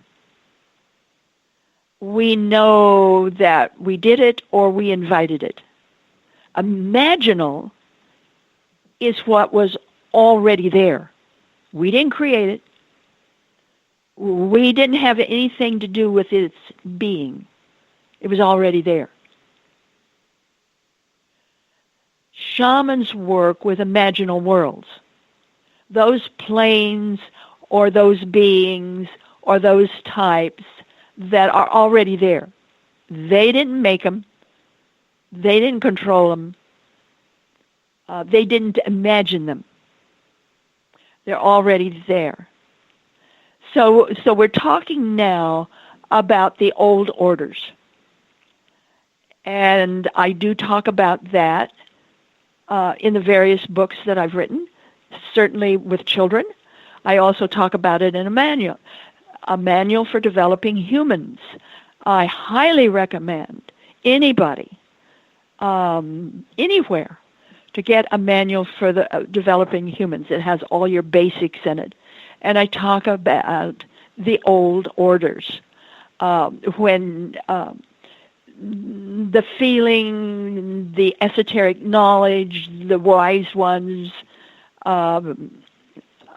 talk about the fact that there are other orders of enfoldment and ensoulment that exist on this planet besides what we call human beings. Many of these older orders came before human beings, sometimes with human beings. We can sometimes interact with these other orders, sometimes not. When we're talking about fairies, gnomes, all these other types of people or beings, what we're really talking about are the older orders. And I do not consider these unusual. They're part of our history. They're part of our existence on the earth plane. And very often as children, we run into them. Not all of them are negative. Not all of them are positive. They simply are. And and many times as children, we can see them or feel them or be around them. I know when I was a child, I was always playing with fairies. So they're part of the old order. And I was privy to them. I could play with them. To me, they were like vortices, and they would spin, and they had sound, and I could put my hand out, and they would roll up right in my hand, and it would tickle. I mean, it would be very physical. Many of these old orders are very physical. They just exist on another energy level, or I guess that's the best way to put it, than we do. But that doesn't mean they're not real. They're just another level of energy. But they're very real. And, they exist all over the planet. We got about 6 minutes before we have to go to break here. And my daughter, my middle daughter, she actually sees fairies. But she's never had an NDE. Well, sure. I mean, that's typical of children, period. Yeah. Because they're more open. So they see, the demon under the bed or the spook in the closet. They see the fairies or various components of the older orders. We've got the leprechauns in Ireland, all over. But the idea of other beings existing on other levels of energy, like stair steps of energy, and all of these are true. They do exist, but they're not necessarily as we read about them in books or warned about in our religions. Rather, they are energy beings. They are orders of beings that exist by their right, because they're created beings too. They're part of the beings on planet Earth. I want to get to a question here from Vivian, who is asking, a child bonding with the other side? And she is now wondering if that's why she has been having huge homesickness pangs all her life. It could be, my dear, reading my books, especially the manual. I'm going to say that again and again and again. A manual for developing humans has all the basics for being a human being on planet Earth. The idea of know thyself, being who you are.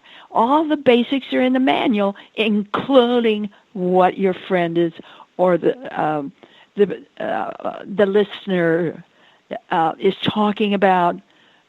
Please get a hold of that manual. That'll help you with what is real, what is really real, and who and what you are. So with children who are having these experiences, are they blocked from the darker sides of things because they haven't really on this side been or seen Well, I used evil? to think that. And then I started running across some that had hellish experiences. And that really quite surprised me. What your listeners want to do is get the big book of near-death experiences. In that book is a case of a young boy who ran out in front of a car, was hit, just a horrible experience, rushed to the hospital, and he was visited by the devil. And he drew a picture of the devil, and the drawing is in the book.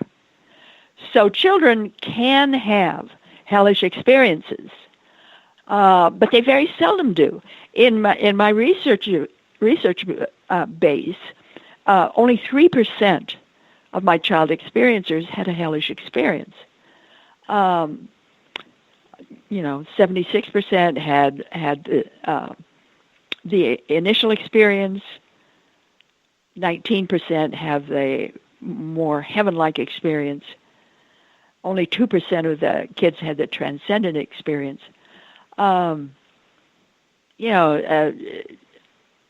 Children's experiences really open our eyes to what a human being is, what life is, how we function as human beings, and what the goal and mission of our life is. They're not necessarily wonderful or not wonderful. They're not necessarily heaven or hell. What they are challenges to us in how we feel about the spirit within us and who we are because of that spirit. Very deep indeed. So with the child who saw the devil, and I don't want to focus on this too much as we only got about 2 minutes here, why do you think that child was shown something so evil? Was there anything that you were able to translate from the experience?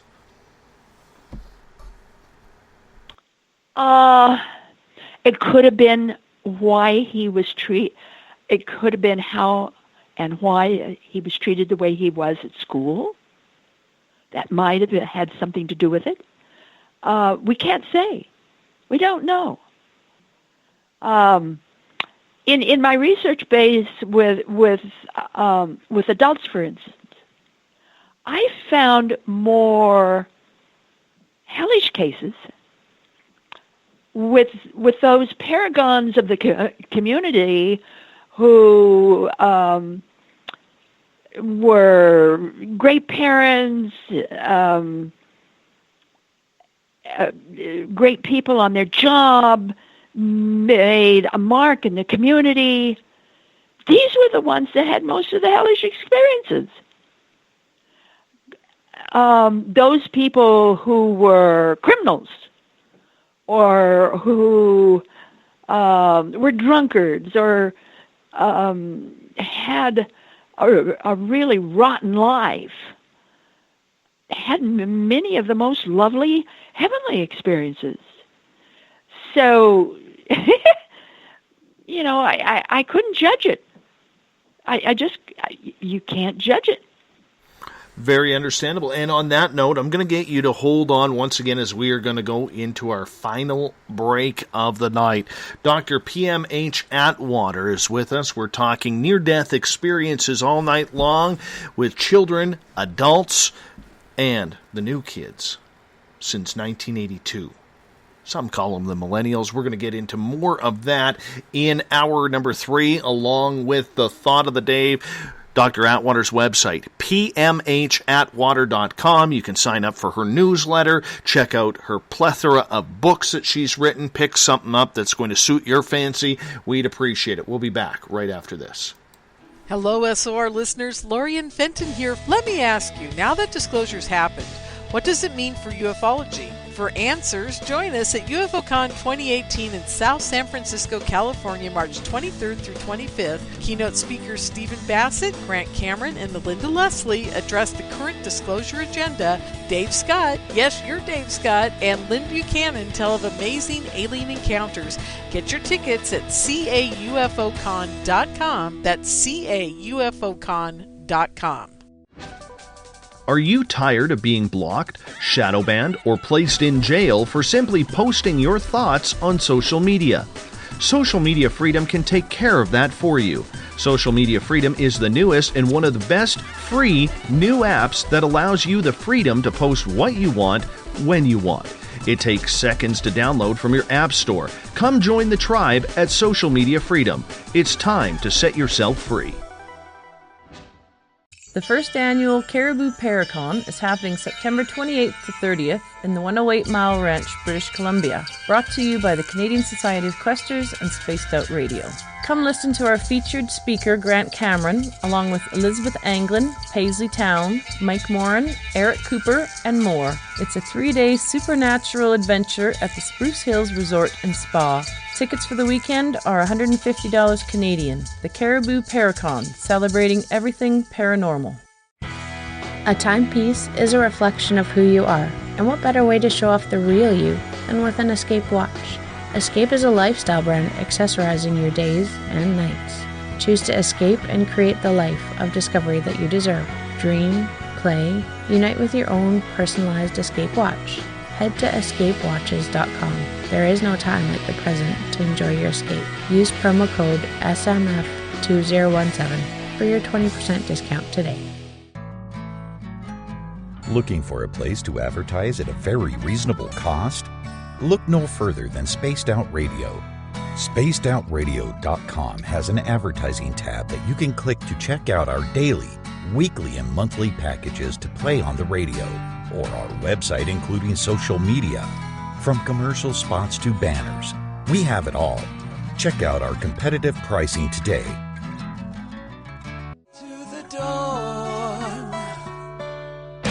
We're lighting the void on Saturday nights on Spaced Out Radio. Hey, this is Joe Roop, and I'm hanging out in SOR headquarters every Saturday night, bringing you the latest news when it comes to the weird and strange.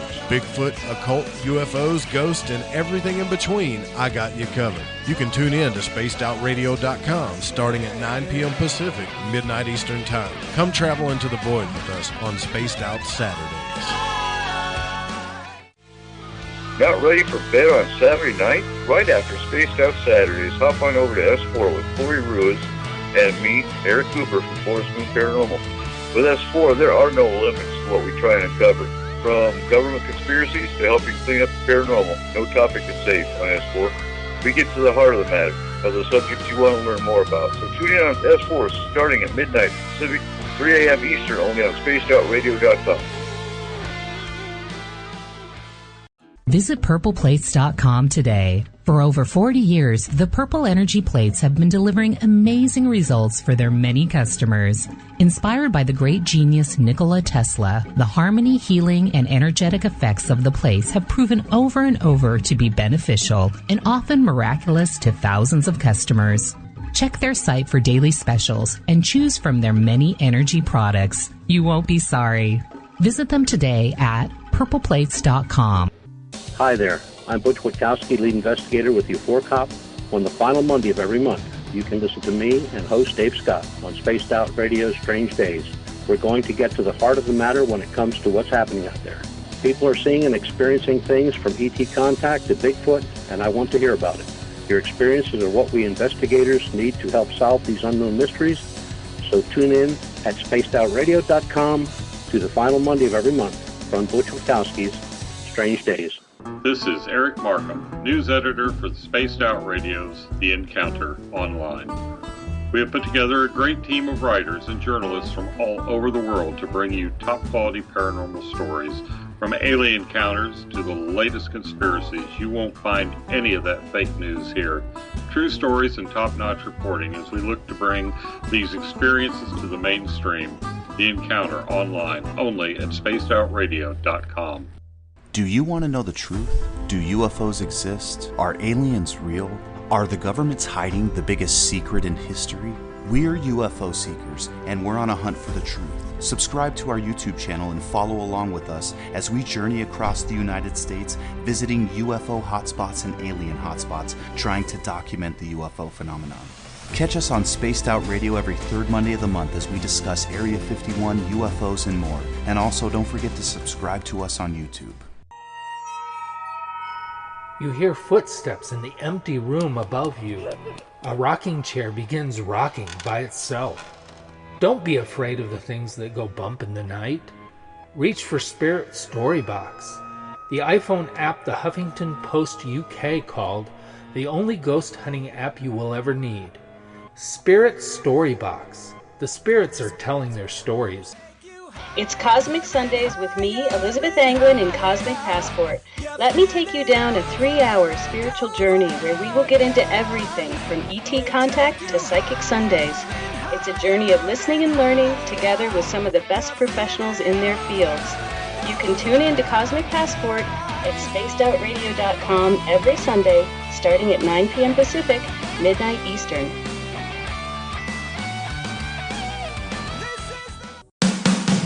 The views and opinions expressed by tonight's guest and topic of discussion do not necessarily represent the official policy or position of Spaced Out Radio, Spaced Out Weekend, Spaced Out Radio Limited, its hosts, syndicated carriers, or anyone associated with this broadcast. You're listening to Spaced Out Radio with Dave Scott.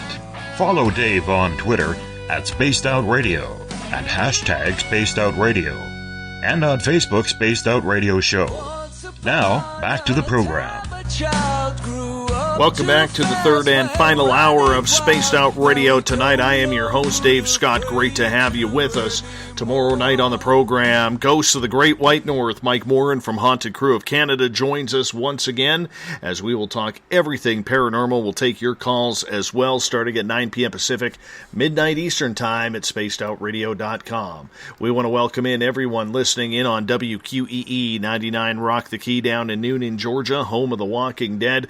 We are live live as well on the United Public Radio Network, 107.7 FM in New Orleans, and over 160 countries around the world. We are also live on the Fringe FM. Thank you, Gloria. Oh, my goodness. We're live on the Fringe FM, and if you're listening in on Revolution Radio, remember the Double R Machine is a donation station financed by you, the valued listener. Head on over to revolution.radio and donate today. Bill Cardwell has set the password for tonight in the SOR Space Travelers Club. Pycnogonida. Gloria has me laughing right now. Pycnogonida.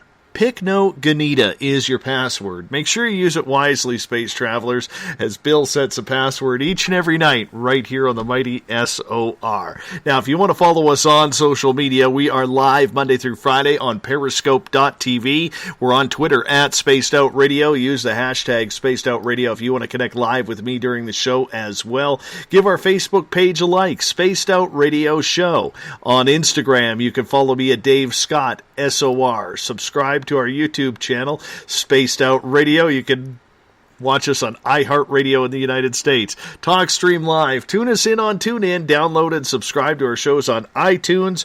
Our website is spacedoutradio.com, where we have a plethora of features for you. You can shop at our Spaced Out Radio store, read up on the encounter online.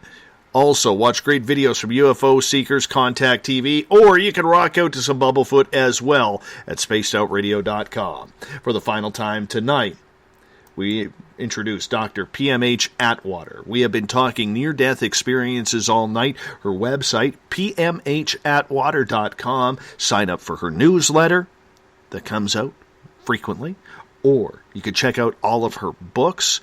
There's definitely one there that will suit you and your needs in learning how to figure out these near-death experiences, life, whatever it could be. Dr. Atwater, welcome back. Well, it's fun to be here. You're a great host. Thank you. Thank you. Except when I break up laughing, thanks to my listeners who... well, that makes you even better. Well, you know what? I have a bunch of listeners, and during the break, what most of you didn't hear is... when Dr. Atwater last hour mentioned the word gnomes, she has no idea I have a fear of gnomes. And so there's gnome pictures everywhere now, thanks to AdGnome and other people. And Gloria went and posted a picture of a gnome, and it just made me laugh. It made me laugh, and it caught me off guard. And, well, here we are. You know, I hate those little gnomes. I really do. They just, they I don't even know they're why. They're fun and they're cute. No, they're scary. Yes! They're scary little bastards. They're scary little bastards. Yes. They knock on windows at night and they come alive from their ceramics and they're just weird looking. Weird. Oh, wow. Back to near-death experiences with children. You wanted to continue on with this conversation. Yeah, I wanted to mention a few things here. And among the things I want to mention is that there are after effects to near-death states.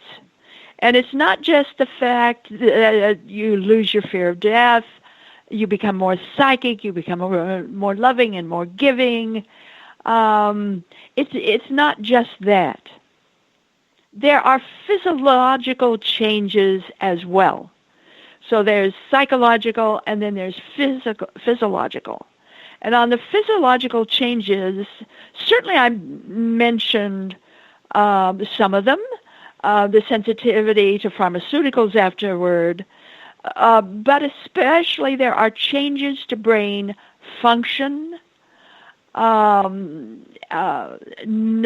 sensitivity, the nervous system changes, the digestive system changes, skin sensitivity.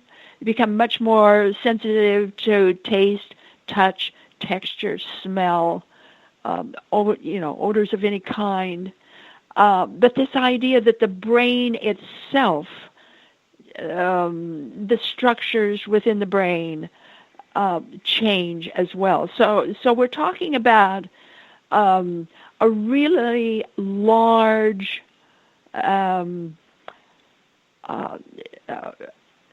type of thing that can happen to us that can make a significant difference in our life, and these changes last over time. So with that said, then I want to give an example of some children, some child experiencers, and what happened to them when they were older. And these are brief. One of them is Marcel Vogel. If anybody knows anything at all about crystals, they'll know the name Marcel Vogel.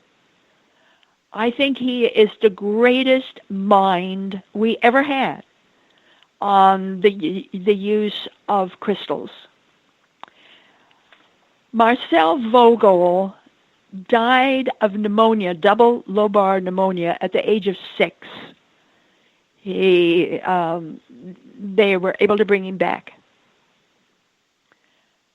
During his near-death experience, this is what he was told by that very special voice that can speak in a way like none other.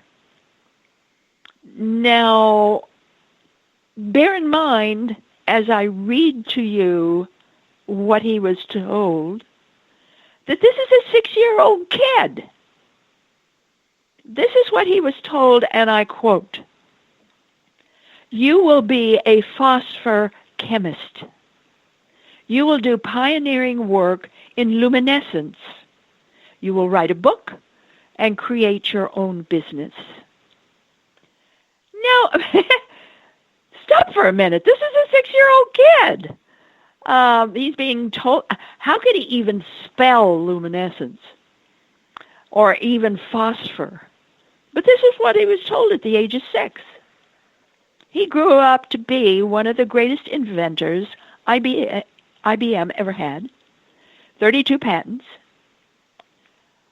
I would like to share with you the name of the book he wrote. The Luminescence of Liquids and Solids and Their Practical Application. That's the name of his book. His business was Vogel Luminescence Corporation. This man was just, it's just incredible what he did. Olaf Sundin, he's a Swede. He had his near-death experience when he was a little bit older. I think he was about 12 or 13 during a botched tonsillectomy. He was told all kinds of things and given, he said, all knowledge in his near-death experience. He was smart enough not to tell anybody. So when he was older, he went to school, went to college, got his degrees, got his PhD, and he got his PhD in something to do with chemistry. He has 100 chemical patents, all in the field of trees and pulp. He was able to turn around the business of using trees for pulp and paper and that kind of thing. So he made a huge difference in that area. When we talk about suspected child experiencers, those where you read their history and all the markers are there for them probably having had a near-death experience. Mozart, Abraham Lincoln, Albert Einstein, Black Elk, Queen Elizabeth I, Edward de Vere, the 17th Earl of Oxford, which most people feel is the real Shakespeare, and Winston Churchill. Those that are confirmed, Walter Russell, Valerie Hunt, the first to objectify electronically the presence of an aura. Edgar Cayce didn't have any of his abilities until he drowned at the age of 5. I suspect Benedict Cumberbatch, the very famous now actor, he also has all of the markers. Colton Burpo, certainly the movie Heaven is for Real. Most of your Catholic saints had a near-death experience as a child. So these near-death experiences can make significant differences in the population, and certainly with children. And when I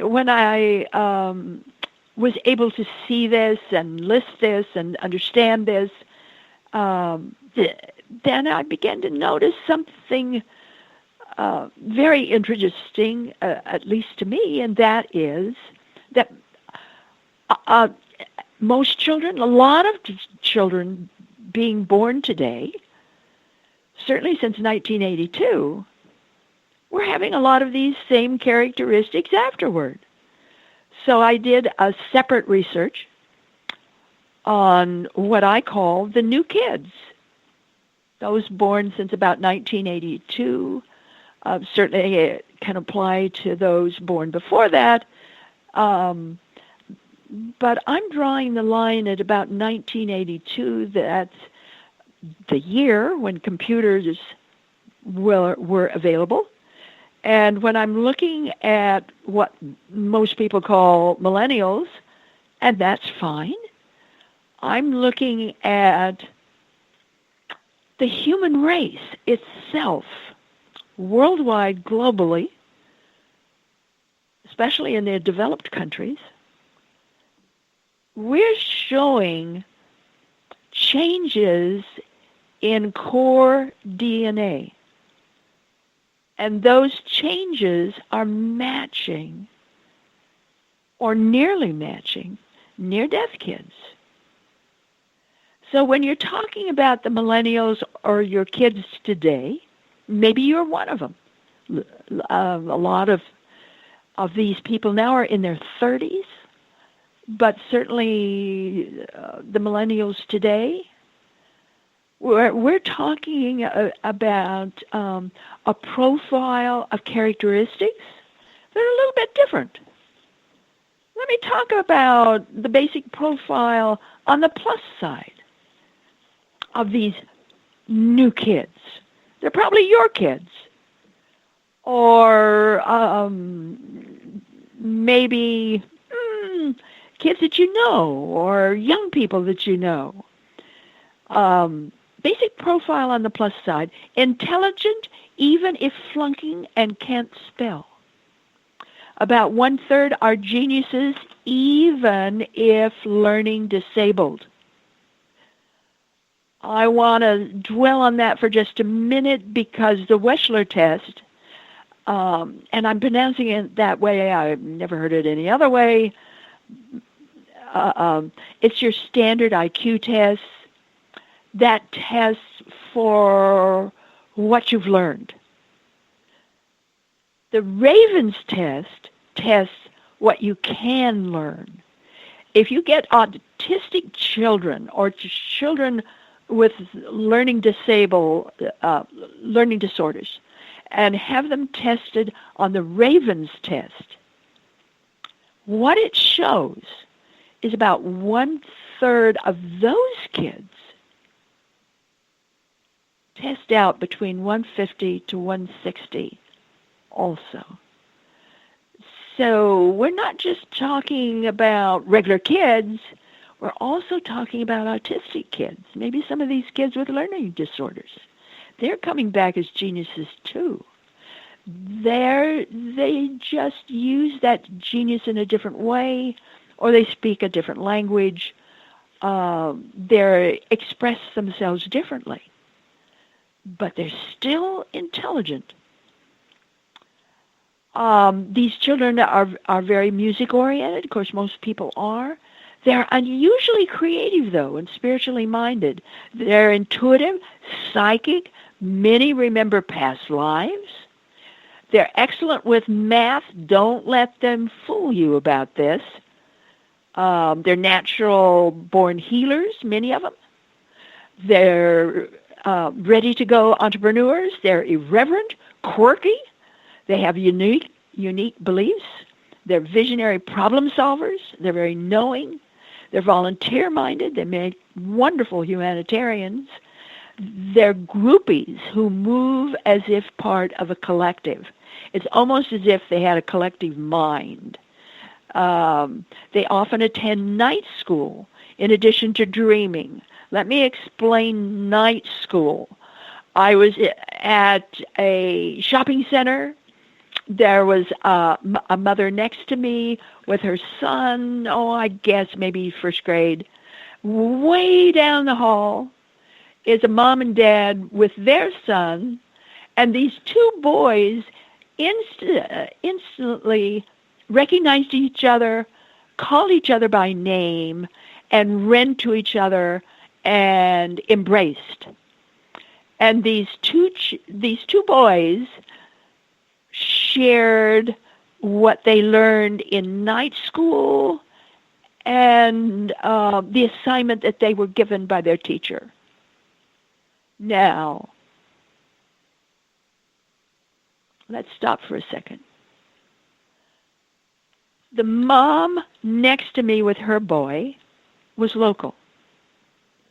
The mom and dad down the hall with their boy were tourists. They had never been there before. They were just passing through. How did these two boys know each other? How could these two boys talk about night school, attending the same school, getting the same assignment from the same teacher at night? You're going to find this a lot with these children,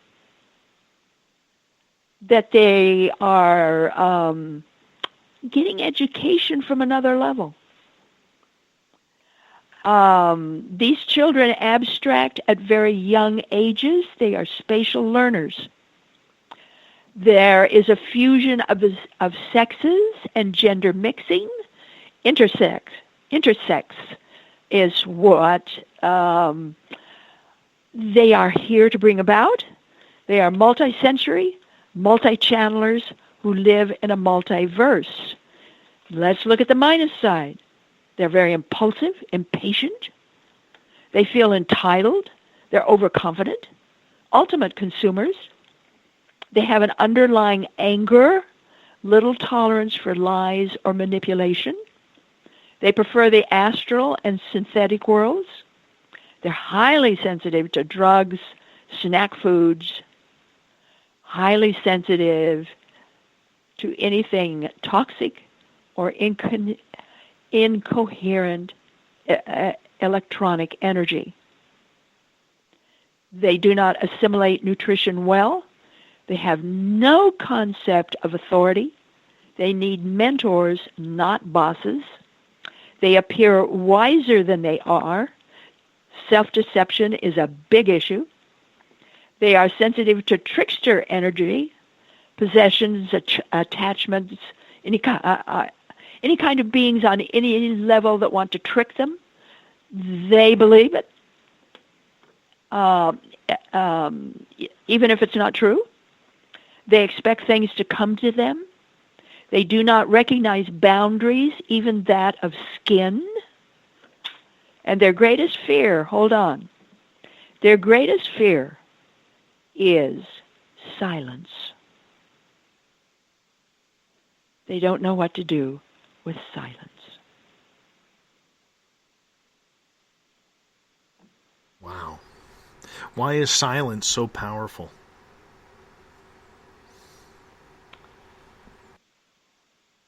Because their life is filled with noise.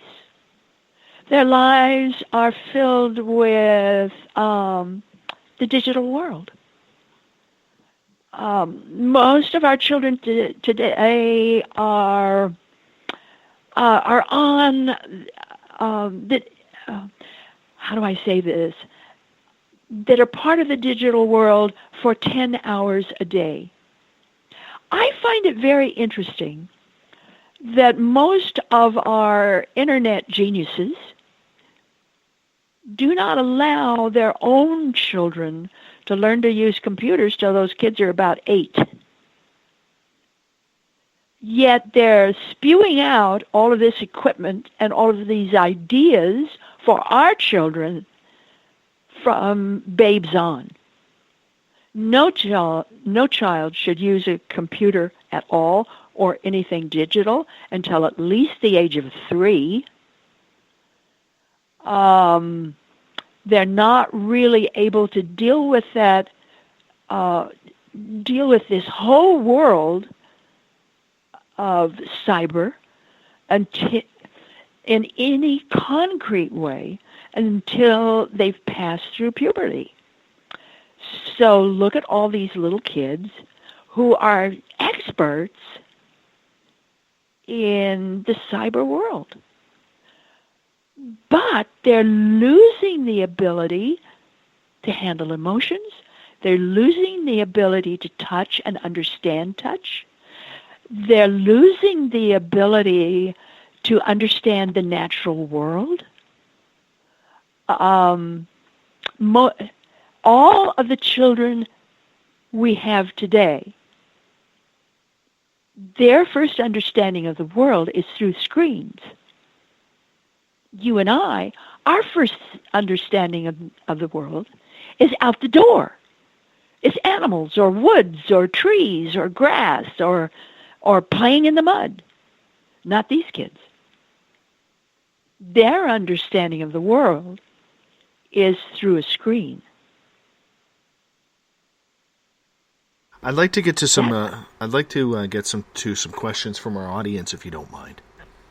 Not at all. All right.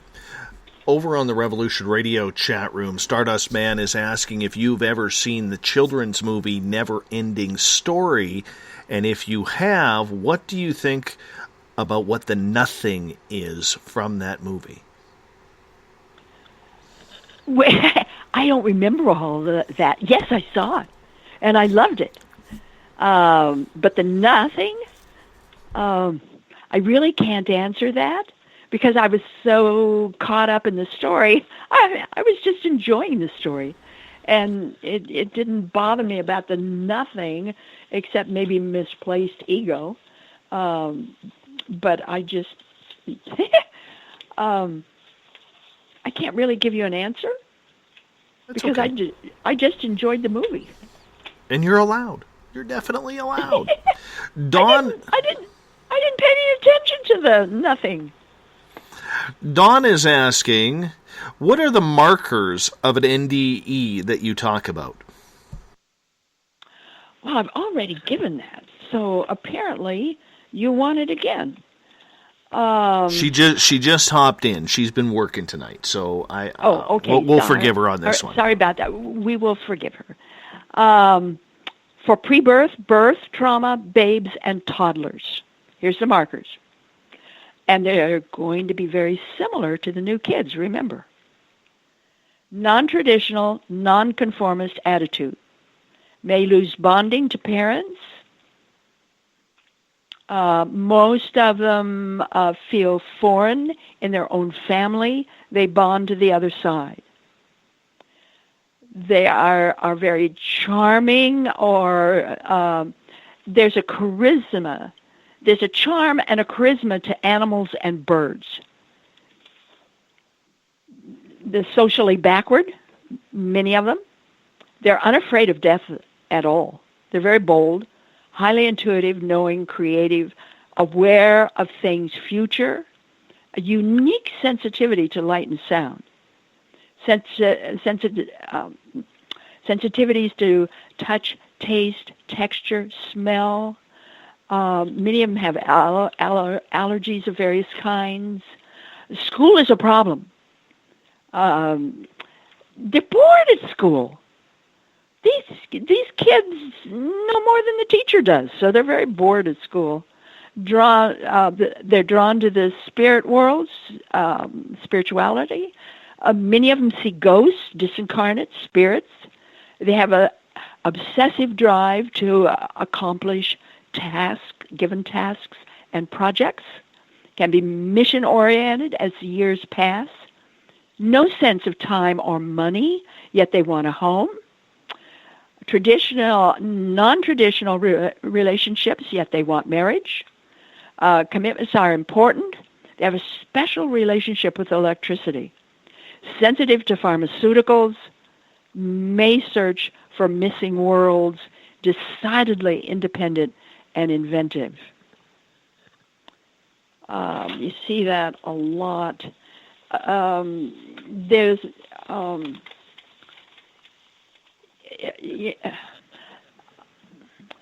getting tongue-tied for some reason. Anyway, I'm working now on another research project with children.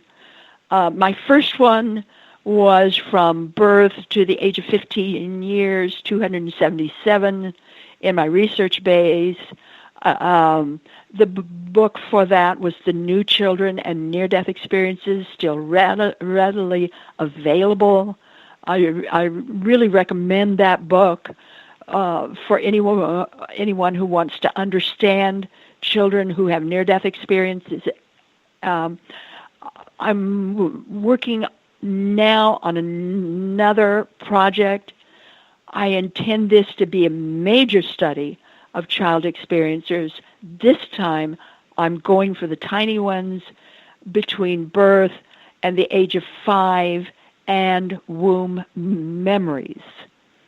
And I'm finding again and again and again that these children, or anyone who has had a near-death experience as a child, tend to be nonconformist, that their idea of the world is very different, even from their siblings, different from most parents. Some parents can handle it. Most parents cannot. Many of them come back empathic.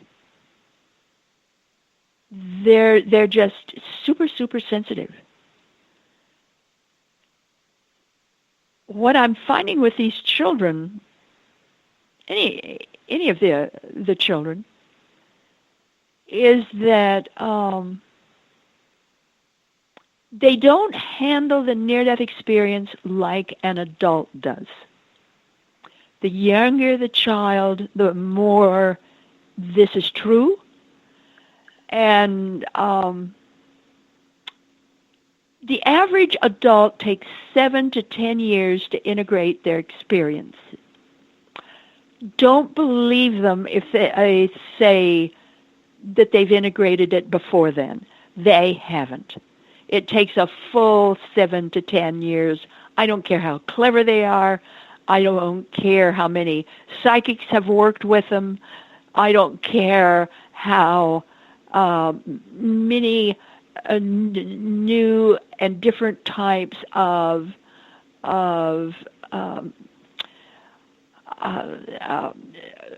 traits that they've taken up, or schools they've taken up, of training that they've taken up. It really takes that long. For a child, it takes 20 to 40 years. Look at the child, especially if they're younger. They have no before. An adult or a teenager has a before. They have a before and after. A child doesn't have a before. So they're looking at the world in a very different way. Let's get to Craig's question. Craig is asking, through the knowing of self and our darkest aspects, have you noticed you see right through people's fronts? And if so, how do you cope with the constant reminder they're living wrong? How do you let it go without getting frustrated? Forgiveness. That's a big one. Love. That's a big one.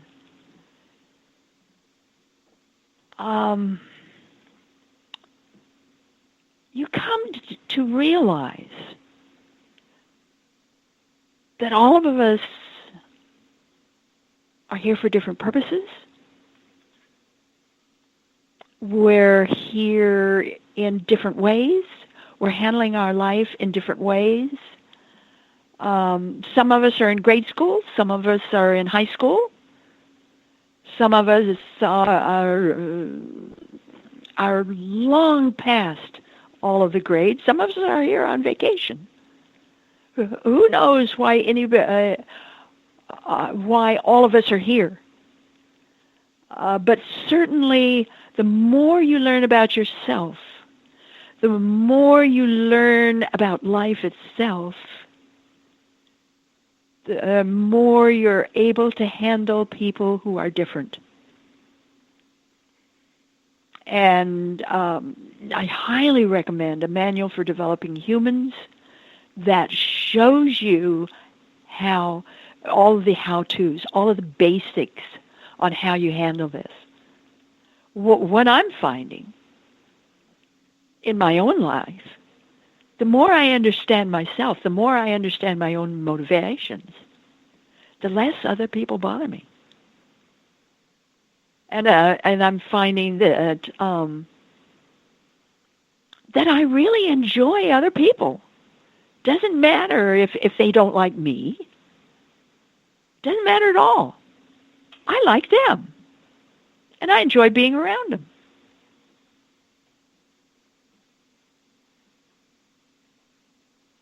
Let's move on to New Kids since 1982, the millennial crowd, as many know it. This crowd, for a lot of people, myself included, feels that this generation seems to be very opinionated, without a lot of substance, almost warlike at times. The fights never seem to be one-on-one. They seem to gang up in almost like a wolf pack type scenario, yet they seem more sensitive at the same time about people's feelings, living right, and almost in a social and socio-economic type of diversity. Well, they work as a group. Right. They think as a group. They're groupies. So they're going to tend to be more group-oriented. They don't think in terms of the individual. They think in terms of the group. So they're going to tend to function that way. Something comes up, they notify everybody on the Facebook or Snapchat or whatever. Then they meet at a certain hour at a certain place, and they accomplish, whatever task. It used to be that when they came together, they would come together to maybe have a concert, maybe to help somebody out, maybe to help rebuild. If there had been a flood or a fire, they're there to help. What we're seeing now is that a lot of them are getting together at a given grocery store, let's say a small store, maybe a neighborhood store, and they come in and they rob it. They rob the place blind and leave. And of course, the proprietor can't handle it because maybe there's 10, 20, 15, 30 kids come. So they're using it negatively as well as positively. The new kids tend to function in a way that satisfies what they want to feel or know at that moment. They don't think in terms of responsibility. They don't think in terms of honor. They think rather what they want, what satisfies them, what will apply for the moment. And as a result, many of them are depressed. Many of them turn to drugs. Many of them wind up in gangs because they don't know how to handle emotions. That's what's missing by turning so much toward the cyber world. If they could get involved more as families, as groups, in their churches or in their schools or on their block, they would get a lot more done and they would feel better because they would have the presence of others around them. They then, what I call skin talk. They're touching each other. But you don't do that in the cyber world. You can't touch anybody. So they're touching poor. And what we found long ago, hey, this has been talked about and proven again and again and again. A baby or a young child who is not touched enough will either die or have all kinds of health and psychological problems. Same thing true with kids in school. Same thing true with junior high or what some people call middle school or high school. If you're not touched enough, if you're not aware, or if you're not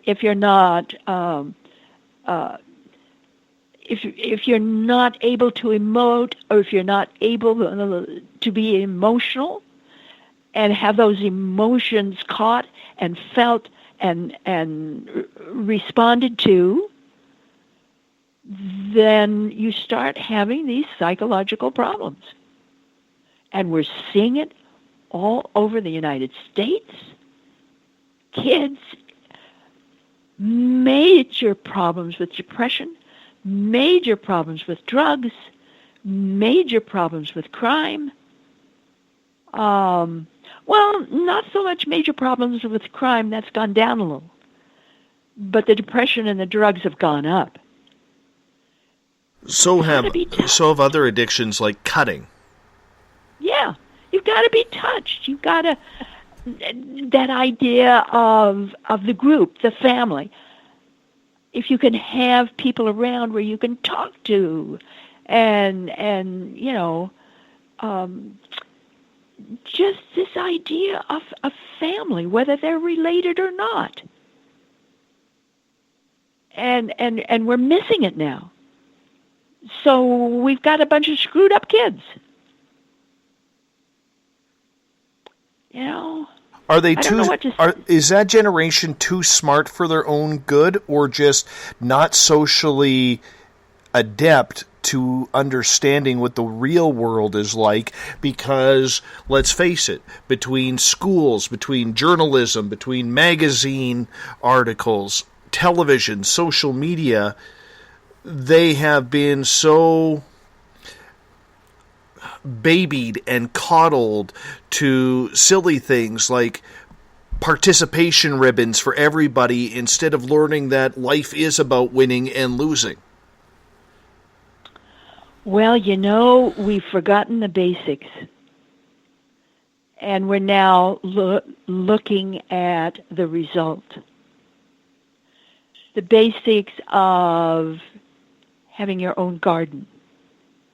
The basics of learning how to cook a meal. The basics of cleaning your own room.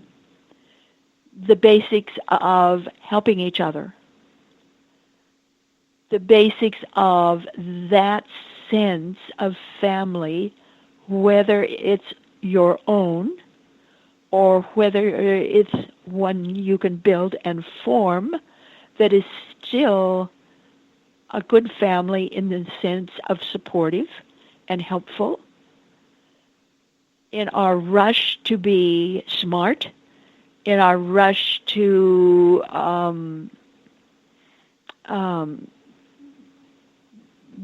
build an incredibly wonderful, advanced world, we've forgotten about what it takes to be who we really are. Again, this is why the book, A Manual for Developing Humans, was written. Get it. Use it. It will be ever so helpful.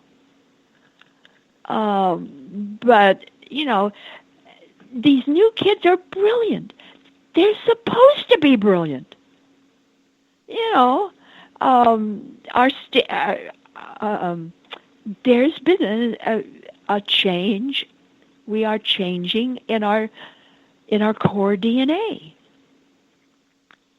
The whole world is getting smarter. You're not going to stop that. What will help is this idea of put the kids in healthy groups, whether that's sports, whether that's acting, whether it's art, whether it's learning how to grow things, whether it's learning how to make things. You've got to respect the human body. It has to touch.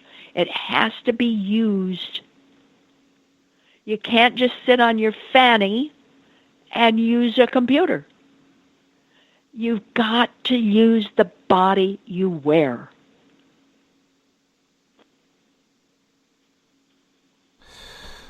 Do these children have well, I guess a lot of them are starting to enter their 30s now, into mid-30s. Do they grow up, though? Do they start to see Some do, some don't. Yeah. Some do, some don't. Some do, some don't.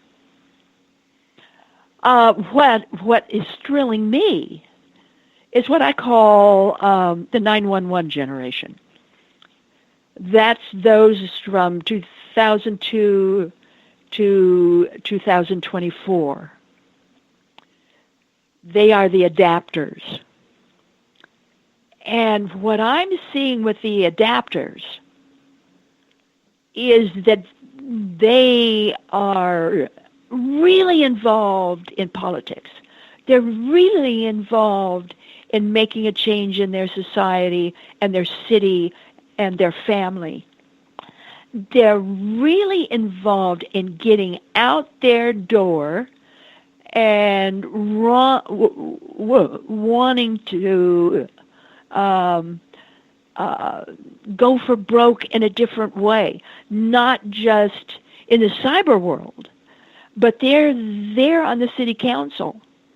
They're there participating in government. They're there participating in helping kids on drugs get off the drugs. They're there in growing things and learning how to grow things. They're participants in the world, not just cyber warriors. And we're going to see that a lot in the United States tomorrow, when a lot of the kids come out and say, we've had enough of guns, we've had enough of killings in the school, we want it stopped. So we have this newer generation of the millennials that are really getting involved in society and making a difference in society. And these kids are so smart, they're going to be able to do it. But they're also so naive, too. These are the same people, and I don't want to make this a political conversation, but these are the same people who say, we want the First Amendment, but we want laws that say what you can and cannot call a person, i.e., right now the big debate about pronouns, especially in the transgender community. Or they want full-on immigration from, let's say, even radical Muslim countries, yet they want the same rights for the LBG and the more they're community. able to talk, and the more they're able to understand and appreciate how this works in government and how this works in the law, how this works with religion, how this works with everyday society, the more they're able then to realize that everything they want must be softened or must be altered in some manner so that the whole group can participate, not just them. And it's going to be in that dialogue. It's going to be sort of fighting it out in the group meetings, and discovering what works and what doesn't work, and finding that middle ground.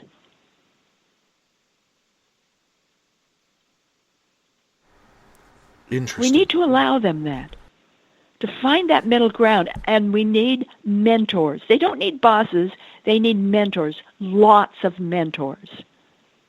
Well, that Get goes out there back. and help these kids, Hey, find I that have middle ground. I have no problem, and I don't think anybody has a problem helping them. It's just the fact that many of them don't listen. Many of them are refusing, because they read a headline. They don't read the story anymore. They're headline people. Do you see what I'm saying with that? I hear what you're saying, but I also understand that until they're able to talk this out, and until they're able to see all the cracks and crannies, and until they're able to see beyond the headline, until that happens, they're going to be like drowning in quicksand. They've got to get beyond the headline, and they're going to do that if they are able to discuss at length and see at length and be exposed at length. They're doing superficial. That's what they need mentors for, to help them dig deeper and see the other side. I found that invariably, if you help these young people see the other side and dig deeper, then they start to go, oh, I didn't know that, or I didn't realize that. And it helps them to open doors. They're impatient, we're impatient. We all need to get outside. Do you know in Japan, one of their major ways of dealing with any kind of problem of the mind or of social structures, they go out into the forest. It's called greening. They go out into the forest and sit for maybe an hour or two. They allow the trees to talk to them. We now know psychologically, it has been shown now in tests that if you get a person that's screwed up, get them out in nature. Nature itself will heal them faster and more thoroughly and better than a psychologist or a therapist or a parent.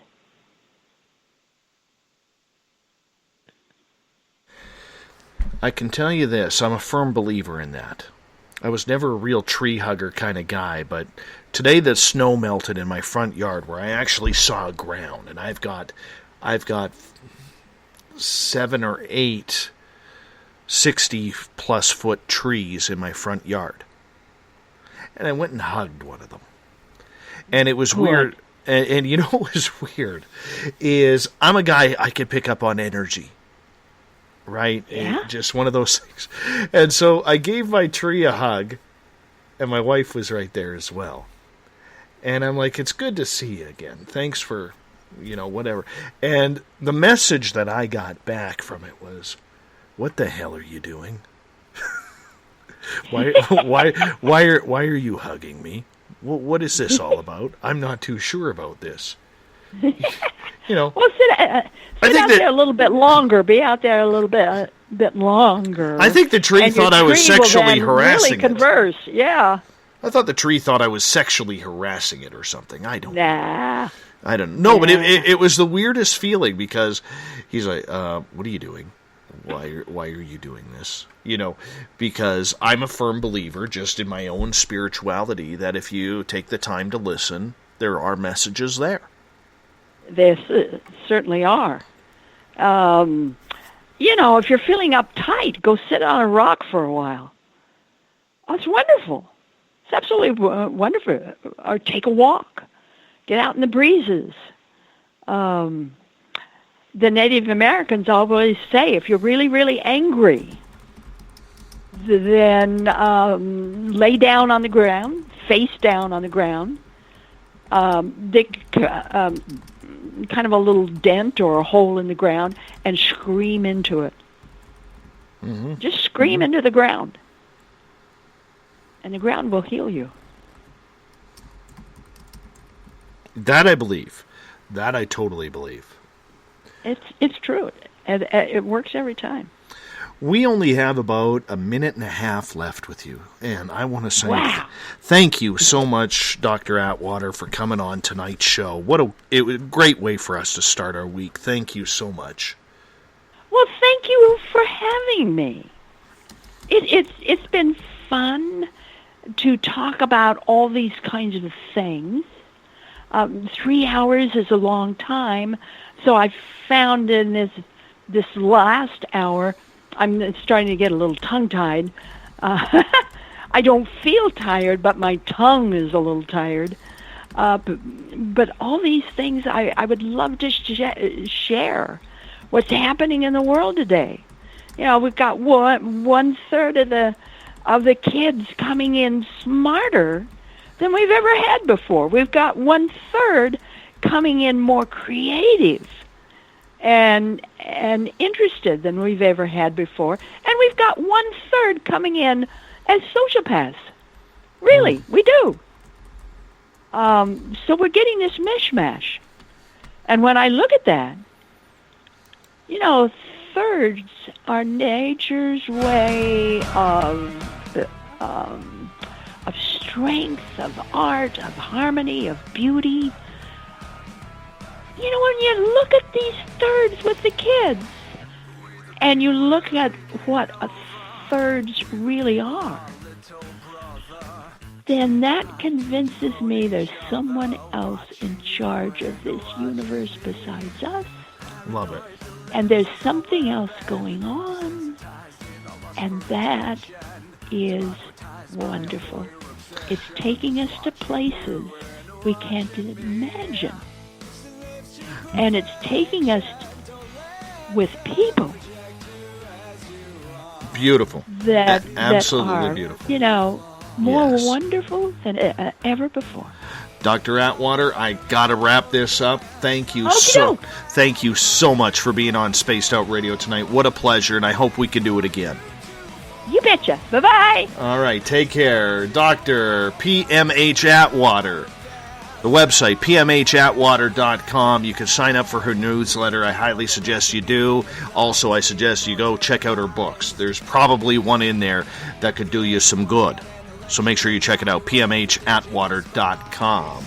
Tomorrow night on the program, Mike Morin from Haunted Crew of Canada is back. Ghosts of the Great White North is where we're going tomorrow night. All Paranormal will take your phone calls as well, starting at 9 p.m. Pacific, midnight Eastern Time. We got Mr. Ron Bumblefoot THAL rocking in the background with Little Brother is Watching. Bumblefoot rocks us in and out of every single show. Get your horns up for Mr. B. Want to say thank you to everybody listening at home, in their cars, at work, wherever you may be. Special thank you to everybody at Periscope.tv, Revolution Radio, everyone listening in on Twitter at hashtag Spaced Out Radio, everybody in the Spreaker chat room, and of course, the veterans in the SOR Space Travelers on Facebook. Thanks for making this a great start to the week. We're going to have more fun later this week because together, my friends, we own the night. I will talk to you in 21 hours from now. Mr. Bumblefoot, we need a favor. We need you to take us home. Good night, everyone. See you tomorrow.